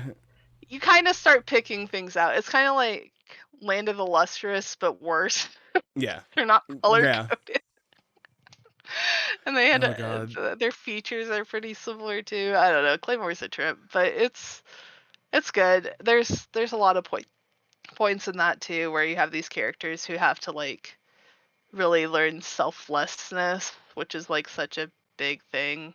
I've been thinking a lot about like stuff I learned growing up and like how a lot of it is stuff I've discarded because I'm not like religious anymore, Mm-hmm. but like how some of it is stuff that I am genuinely glad I learned, like selflessness and the difference between that Yeah. and everything else. And like I'm not saying you can't learn that outside of religion, that was just my Yeah. experience with it.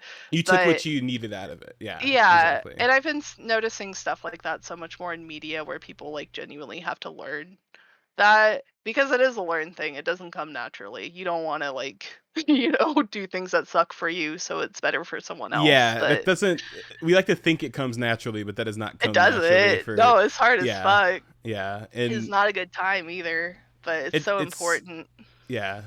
It's kind of funny because you see Guts kind of fall into that a few times. Yeah. Like he's confronted with things and he has to make snap decisions, and usually the decision he makes, even if it's like volatile, Hmm. he's either trying to save somebody even if it might get them in danger for a few minutes, or he's trying to like maximize the good that can come out of it by doing something absolutely insane, even if it hurts Yeah. himself and like one or Like two other throwing people. himself off a cliff to Yes. save her. And Which probably was like breaking his spine in the process. Yeah, Yeah, which was exactly. a fucking wild thing to do, and he's just laying there like, I can't move, Hmm. and she's like, oh god. And then my favorite thing too is that he like tries to fake her out and be like, I'll chop your head off too. Guts, no you fucking won't. You're gonna I hate protect him her no so matter much. what. Like He's stop like, capping, I'll fucking kill loser. you, and it's like, no, you won't. You couldn't even kill that kid that you like helped out of that situation. You told her to kill herself. Literally. And then you cried about it when you walked away. Yeah, you Like cried about it. I feel like that's the thing about him is like he's trying to like meet the world as brutal as it is, right? And then he's also telling people who don't know exactly how brutal as it is. He's like, no, this shit's fucked. You don't understand. The devil is here. Like He's he is here and my coming. best friend / lover turned into the devil and he is here. Okay, this shit is And not everyone's cool. like, what are you talking about? That happens so often where he's like, no, that shit's fucked. And he's like, everyone's like, okay. And then it happens and they're like, oh my god, Guts was right. The devil is here and it's his ex. Yeah. Like, it's crazy to It's- like see. He's like this force of nature that comes through these areas, and it has a lot to do with the fact that he survived the eclipse, right? Like it's factually like the curse mark bleeding, the stuff following him. Like yeah, there's stuff that physically comes in, but I feel like it's more so that way he interacts with everything himself. Yeah. How he changes everything, because this town, they'd been experiencing this fairy shit for like 2 years. Like they have been constantly living in fear of them coming and taking their children and turning them into the elves, right? Like they're just afraid of it. And here he comes and throws the whole village into disarray, shows them that the men in the village ain't shit. They're not doing anything. They're not trying to help anybody. They're cowards. And then at the end of this, like he's like, okay, and as a matter of fact, I'll get rid of your problem too. I'm not going to do it for you. I'm doing it for myself, but I'm going to get rid of your problem too. And he does this by like kind of introducing them into like, no, this is the way the world actually works. You think this is mysterious? Oh, it's a fairy tale? No. Very realistically, that girl sacrificed her parents, and that's why your village is like this now. And yeah, it's like he's like the truth, like bat just smacking everybody upside the back of the fucking head. Yeah. Like, yeah, hey, there's some real shit going on here. Yeah, and also kind of like regulating people who are still like, oh, it's like a fairy tale, and he's like, no, it's real life. Like, it's here now. Like, it's not going away. I deal with it every night. Mm-hmm. It's this dude's fault, first of all, but also it's just gonna get worse over time. Like, there's just gonna be more and more demons, and you're gonna have to learn to cope with that. Yep. So deal with it, or get out of my way so I can deal with it, because I'll fuck around with that. He has no intention of dying. He Oh. It does not seem like he does. Like, there's no point where Guts like lays down and dies. He's not going to die. Yeah. Yeah. Like, it just like propels him. Even like he never like, and that's the thing I like about him, because a lot of tragic heroes don't have that in them, right? Like, he, even though he doesn't like Puck, when he's about to die, he's like, hey, stupid elf, come sprinkle that shit on me. I'm not done yet. Like, yeah, he's like, oh, fine, whatever. I'll use my resources. Because he was literally trying to help him before, and he said no. Yeah. Like, it's like, because he's bleeding and like he's poisoned and like all this shit, and he's like, no, I'm just gonna all go the throw up. Effects. Yeah. And I'm like, okay. And he used Puck because like I think we kind of skipped over it, but like Rosine's like cut on her neck, he like sprinkles the dust on it, and he's like, you're healed. Oh, leave me alone, okay. Puck. I didn't catch that. Yeah, okay. Yeah, because Puck's like, you cut her, you're gonna leave her alone, and he grabs Puck and like shakes him over. That's what he did. Okay. And then he tosses him, and he's like, okay, all better. Shut up. And now. That's why she touches her neck to be like, oh, well, he did help me. So... because he because the cut heals, and she's like, oh, that's weird. I don't know about that. Yeah. That makes more sense. Okay, I actually did not catch that the first time. I feel like it says so much that like we could have a whole fucking podcast about this one series. Like, I feel like most series, I would need to pad it in at some point, not just because like it's repetitive, but because like there's not enough to talk about with it. But like I feel like every chapter there's like more nuance added to characters, and like there are lulls, of course. I know we've repeated a lot of stuff, but like I feel like the themes just like get reinforced all the time, and that there's always like a new dilemma to talk about. It's like, yeah, he probably shouldn't have done that, but also like what would the consequences be of not doing it? Like the town would still be overrun. All those kids that burned would still be bugs that would be bothering everybody and killing people and their pets and their livestock, and then the village would die out. Yeah. He really took out like 200 or something of them all in one sweep, so if anything, they should be thankful. They don't know why. Yeah. Yeah. They don't know that, but like the consequences of not, that's what I meant before by doing like the right thing, even though like it's not like overtly the right thing to do, but like it is the correct thing to do in that situation, which sucks. Right.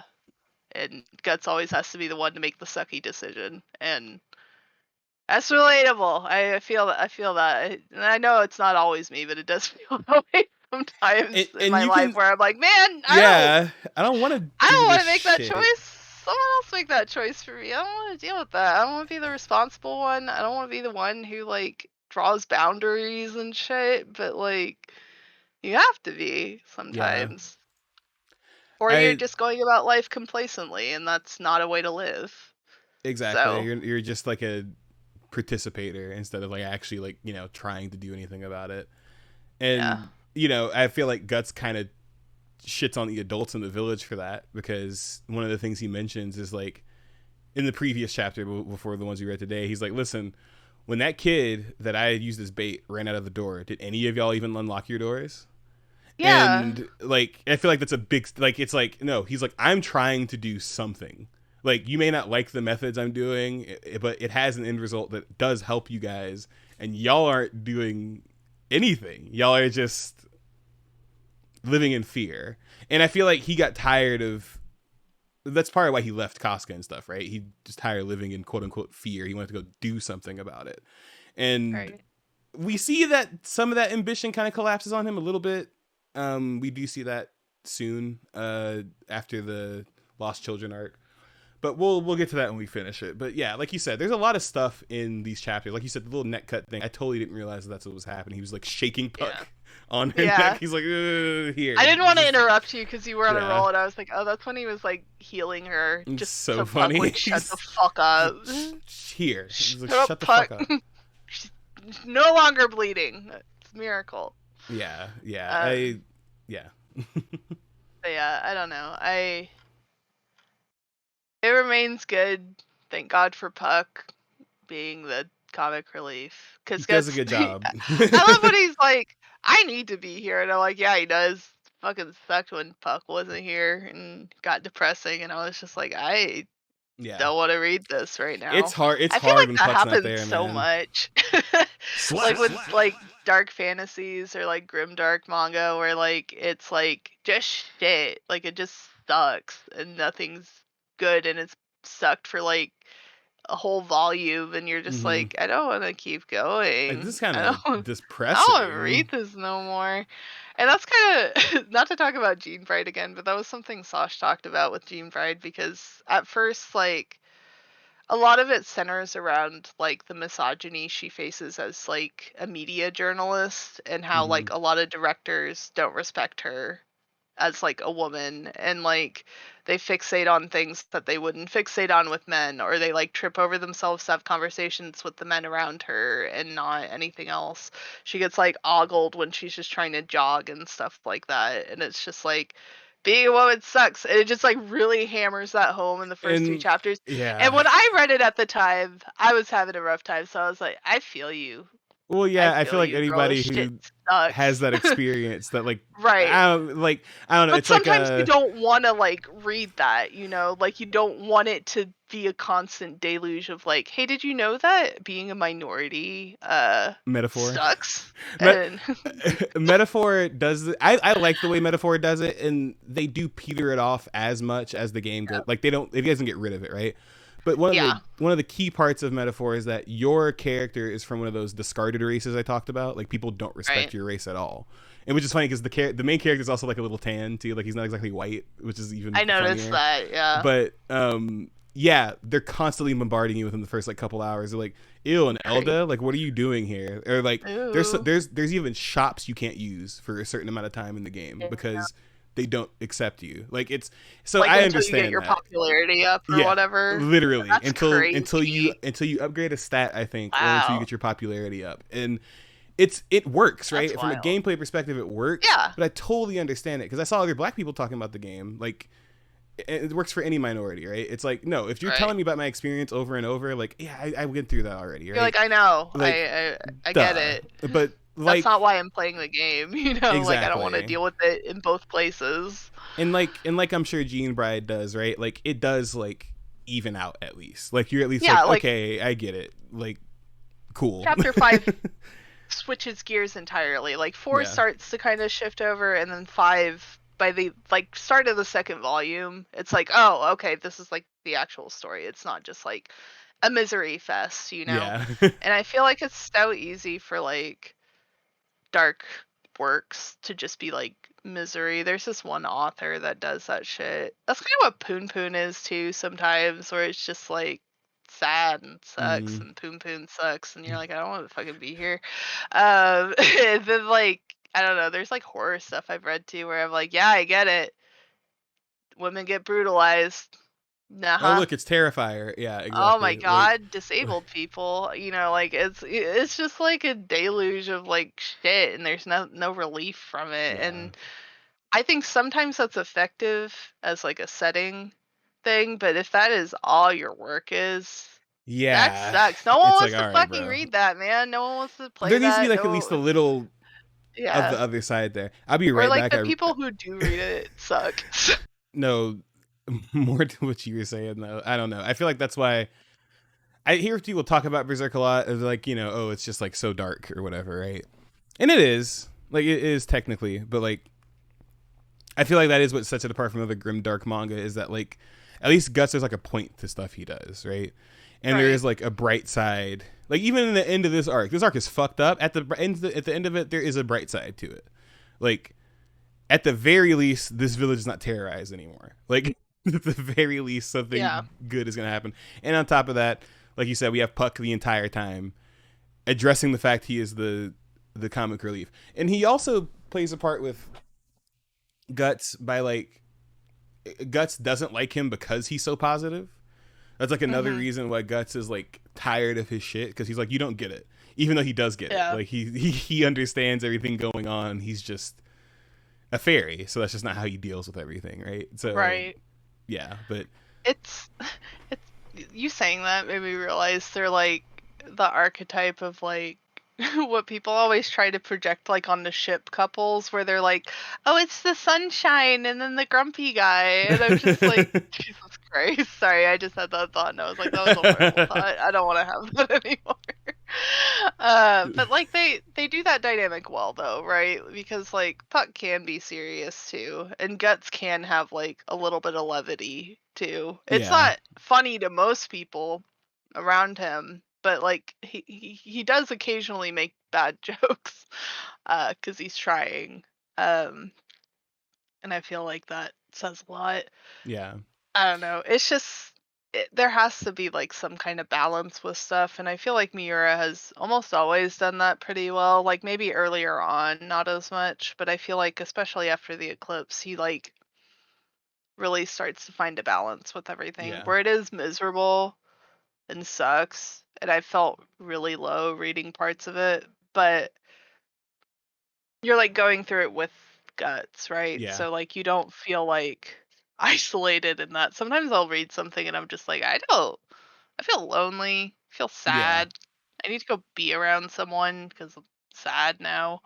It just kind of sucks overall. But yeah, I don't know, it's crazy because like I'm trying to think, because I just read a manga that's not too long. It's called Poison Princess. And it's like very gothic. It's by this woman who did a lot of illustrations and short comics for the Gothic Lolita Bible, which was a like magazine sort of that was put out for a while that had a lot of different contributors for it. So I knew her art from when I was like younger, and I was like, oh, this was like formative for me. It took me forever to realize it was her, and then I was like, oh, everything makes sense now. The story itself, for like a lot of it, I was like, this shit sucks. Like everything's miserable. Everyone's like horrible to this fucking girl like all the time. Kind of hate this. But it played into like gothic tropes where like, yeah, everything is miserable, but there's still like this one like kernel of hope. And while the ending is like incredibly tragic, it's still very beautiful and balanced in that way. And so like at the end of it, I was like, okay, I can like, I think I gave it like a 6.5 or something, because it's not like something I would recommend to most people, especially for a lot of it, because I was just sitting there like, oh my god, oh my god, oh god, like why is all this shit happening, like that none of this was necessary, but it's so over the top that like it loops back around almost. But I could completely understand someone dropping that earlier on and just being like, oh, she's getting abused again. Like Damn. I'm good. Like again with this shit. Gosh, man, no, but good. This is a good little section. I feel like I have more to say, but I know that we got plenty more of this arc left to talk about it. We got a lot left, and I don't want to like spoil some stuff that's coming up because I think some of it is kind of spoilery. I really love Rosine. I've been talking about Rosine since like way early on in this podcast, back when I like read ahead some, and I was like, fucking love Rosine. She's it's great. not because Rosine's like a good person necessarily, again, but she is like a very good character.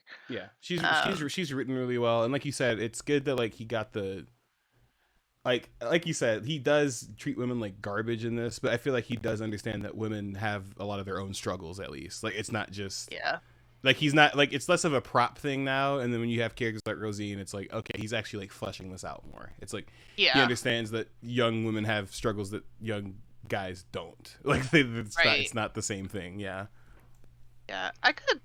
Sorry, I was thinking I could argue that like Land of the Lustrous is also a very depressing manga, Mm-hmm. especially like after a point where it's just like, does anything good happen? And it doesn't feel like it for a bit, and then you realize like when that point happens, and you're like, oh, okay. Um, but yeah, like you said with Rosine, sorry, that was like a side thing I had, but like you said with Rosine, it's like there's just so much with her that I'm excited to talk about later on. But Yeah, me too. Plenty to talk about. I know when to stop analyzing when I'm like, no, but I want to, and I'm like, yeah, I can't talk about that yet. So yeah, I we'll know get there's there. like several things where I'm like, I want to say that. I can't yet though. Conviction arc is going to be so good. I So cannot wait good. to talk So about that. hype. Yeah. Yeah. I say this is my favorite arc, but it's like because like in a closed setting it's my favorite arc. Probably because it's a fairy tale, so like it works well as like an isolated story almost. But like there's so many other arcs like in Berserk where I'm like, that was insane. That was Yeah. so well done. Yeah. Like it's crazy. Shit's wild. Yeah, it But is yeah. wild. It's a good one. I need to get back to it. I have my book out again, so I need to get back to reading it, but um yeah, I do feel comfortable sometimes in this podcast though referencing things that happen in the future as long as I'm not too specific, because Yeah. part of me starting to realize like, oh well, there are people probably listening to this that aren't reading all the way along, or they have read Yeah. past this part, so I I feel like I think can most mention some people stuff. probably. Yeah. I Yeah, don't want to yeah. like spoil stuff straight up, but I do like cuz like I want to focus on what's happening while it's happening without the context of like everything else and then later Hmm. talk about how that ties in, when it's actually relevant. But cuz like right now I want to be like then all this happens, but Guts has to go through a lot before like all that stuff happens. So like I would like to talk about his progression through all of that first and then get to it. But Yeah. yeah, Oh boy. good Well, shit.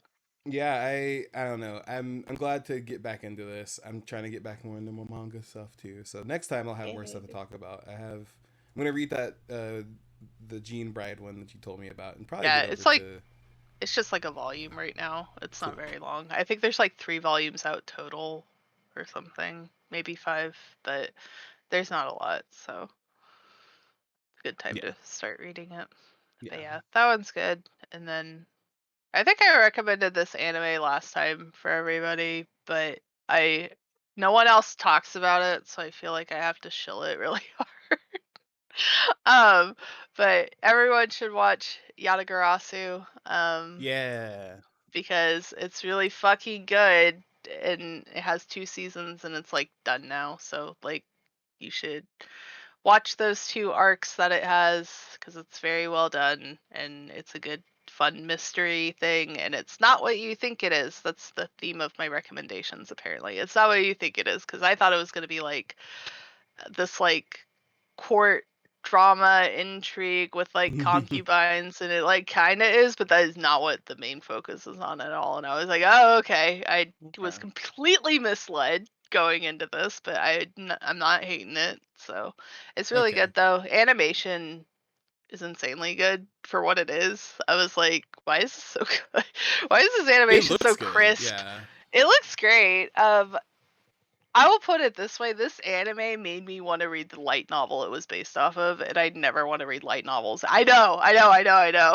Like I mean, you said light novel, I almost I, yeah, no. yeah. It was based off a light novel series, and like this is the first time I've ever watched something that was based off a light novel and been like, I want to read that like immediately because I want more of this world, and there's a lot more in there. Yeah. So, but it's not fucking localized. Kill myself Hurry up. instead. I know. I'm like, please, but I That's don't crazy. know if it Especially because it has will. an anime. That's crazy. Yeah. I know it has a manga adaptation too, which isn't as good. So I'm just like, please watch the anime. Yeah. I'll give Please that one watch a it. shot. I can actually watch anime again. My brain is defogged, so Wahoo! I'll try that one as well. But listen, I think that this is a good episode to be back. We gave you guys everything Yeah. you wanted. We gave you the reality TV shit. We talked about Guts being an edge Yeah. lord. We Talked gave you about hella Berserk. games.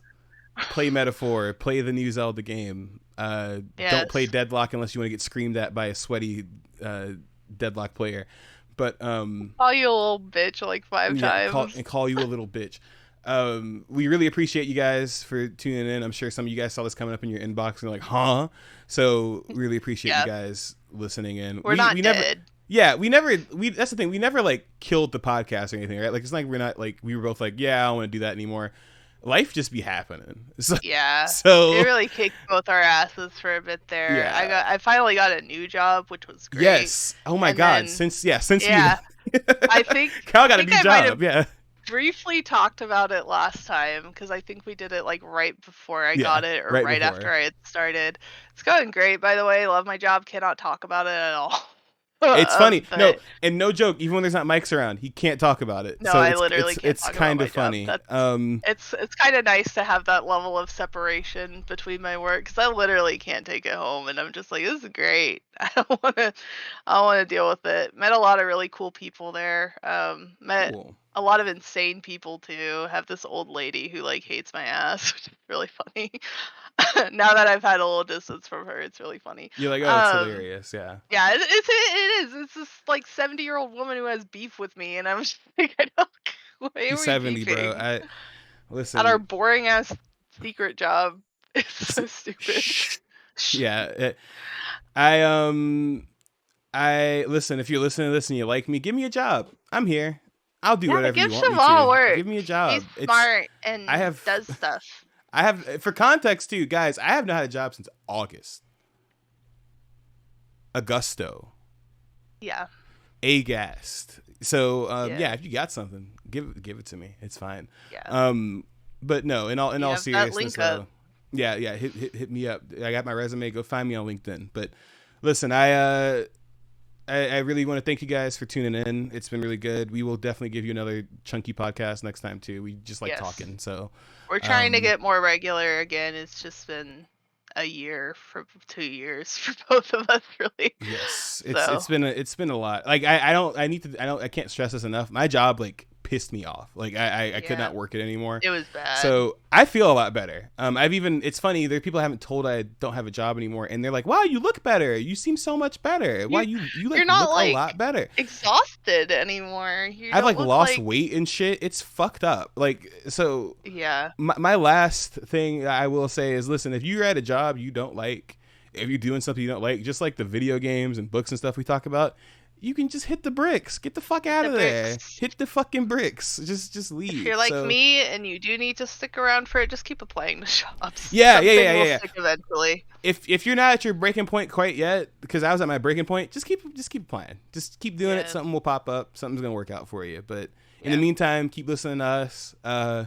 Make a donation if you want to. We really appreciate it. And don't have to, not obligated, but very appreciated because it goes towards, doing more stuff for y'all, being able to do more for the podcast and talk about more shit. So we always appreciate anybody who pitches in. Y'all are real.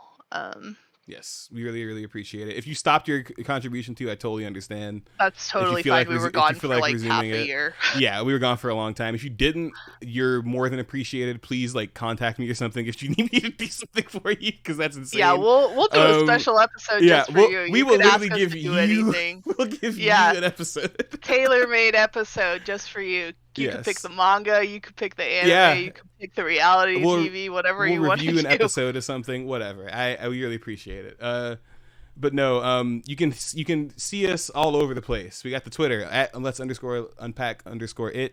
I will be making a Bluesky since Bluesky for the. I was gonna ask you. Yeah, we're gonna make a Bluesky for the podcast since Bluesky is open now to everybody. For people who are listening to this and don't know, Bluesky is literally a new Twitter. Jack Dorsey, the guy who created the original Twitter, made it. It's Twitter. It's the same thing, except not Elon Musk's weird fucked up version. The block function works. It's crazy. The block function actually works.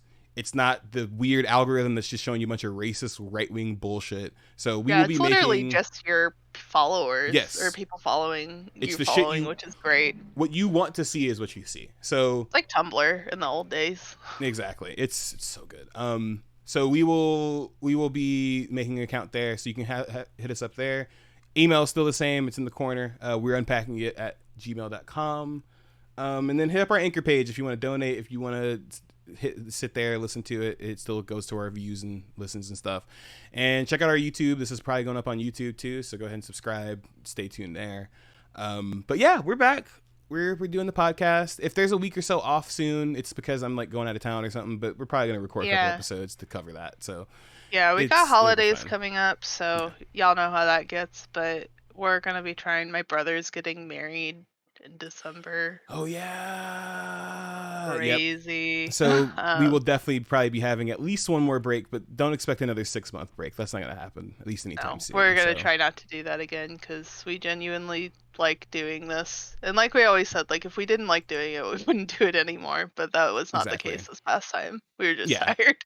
We're just tired. So thank you all so much for tuning in to episode 50. It's the first 50. Because if we're going to keep doing Berserk, there will definitely be another 50. So there's going to be like 200. Yeah, there's going to be like 200 episodes at the least. So thanks for tuning in. Yeah, I think that's it. Thanks for tuning in. We'll catch you guys next time. Bye. Bye.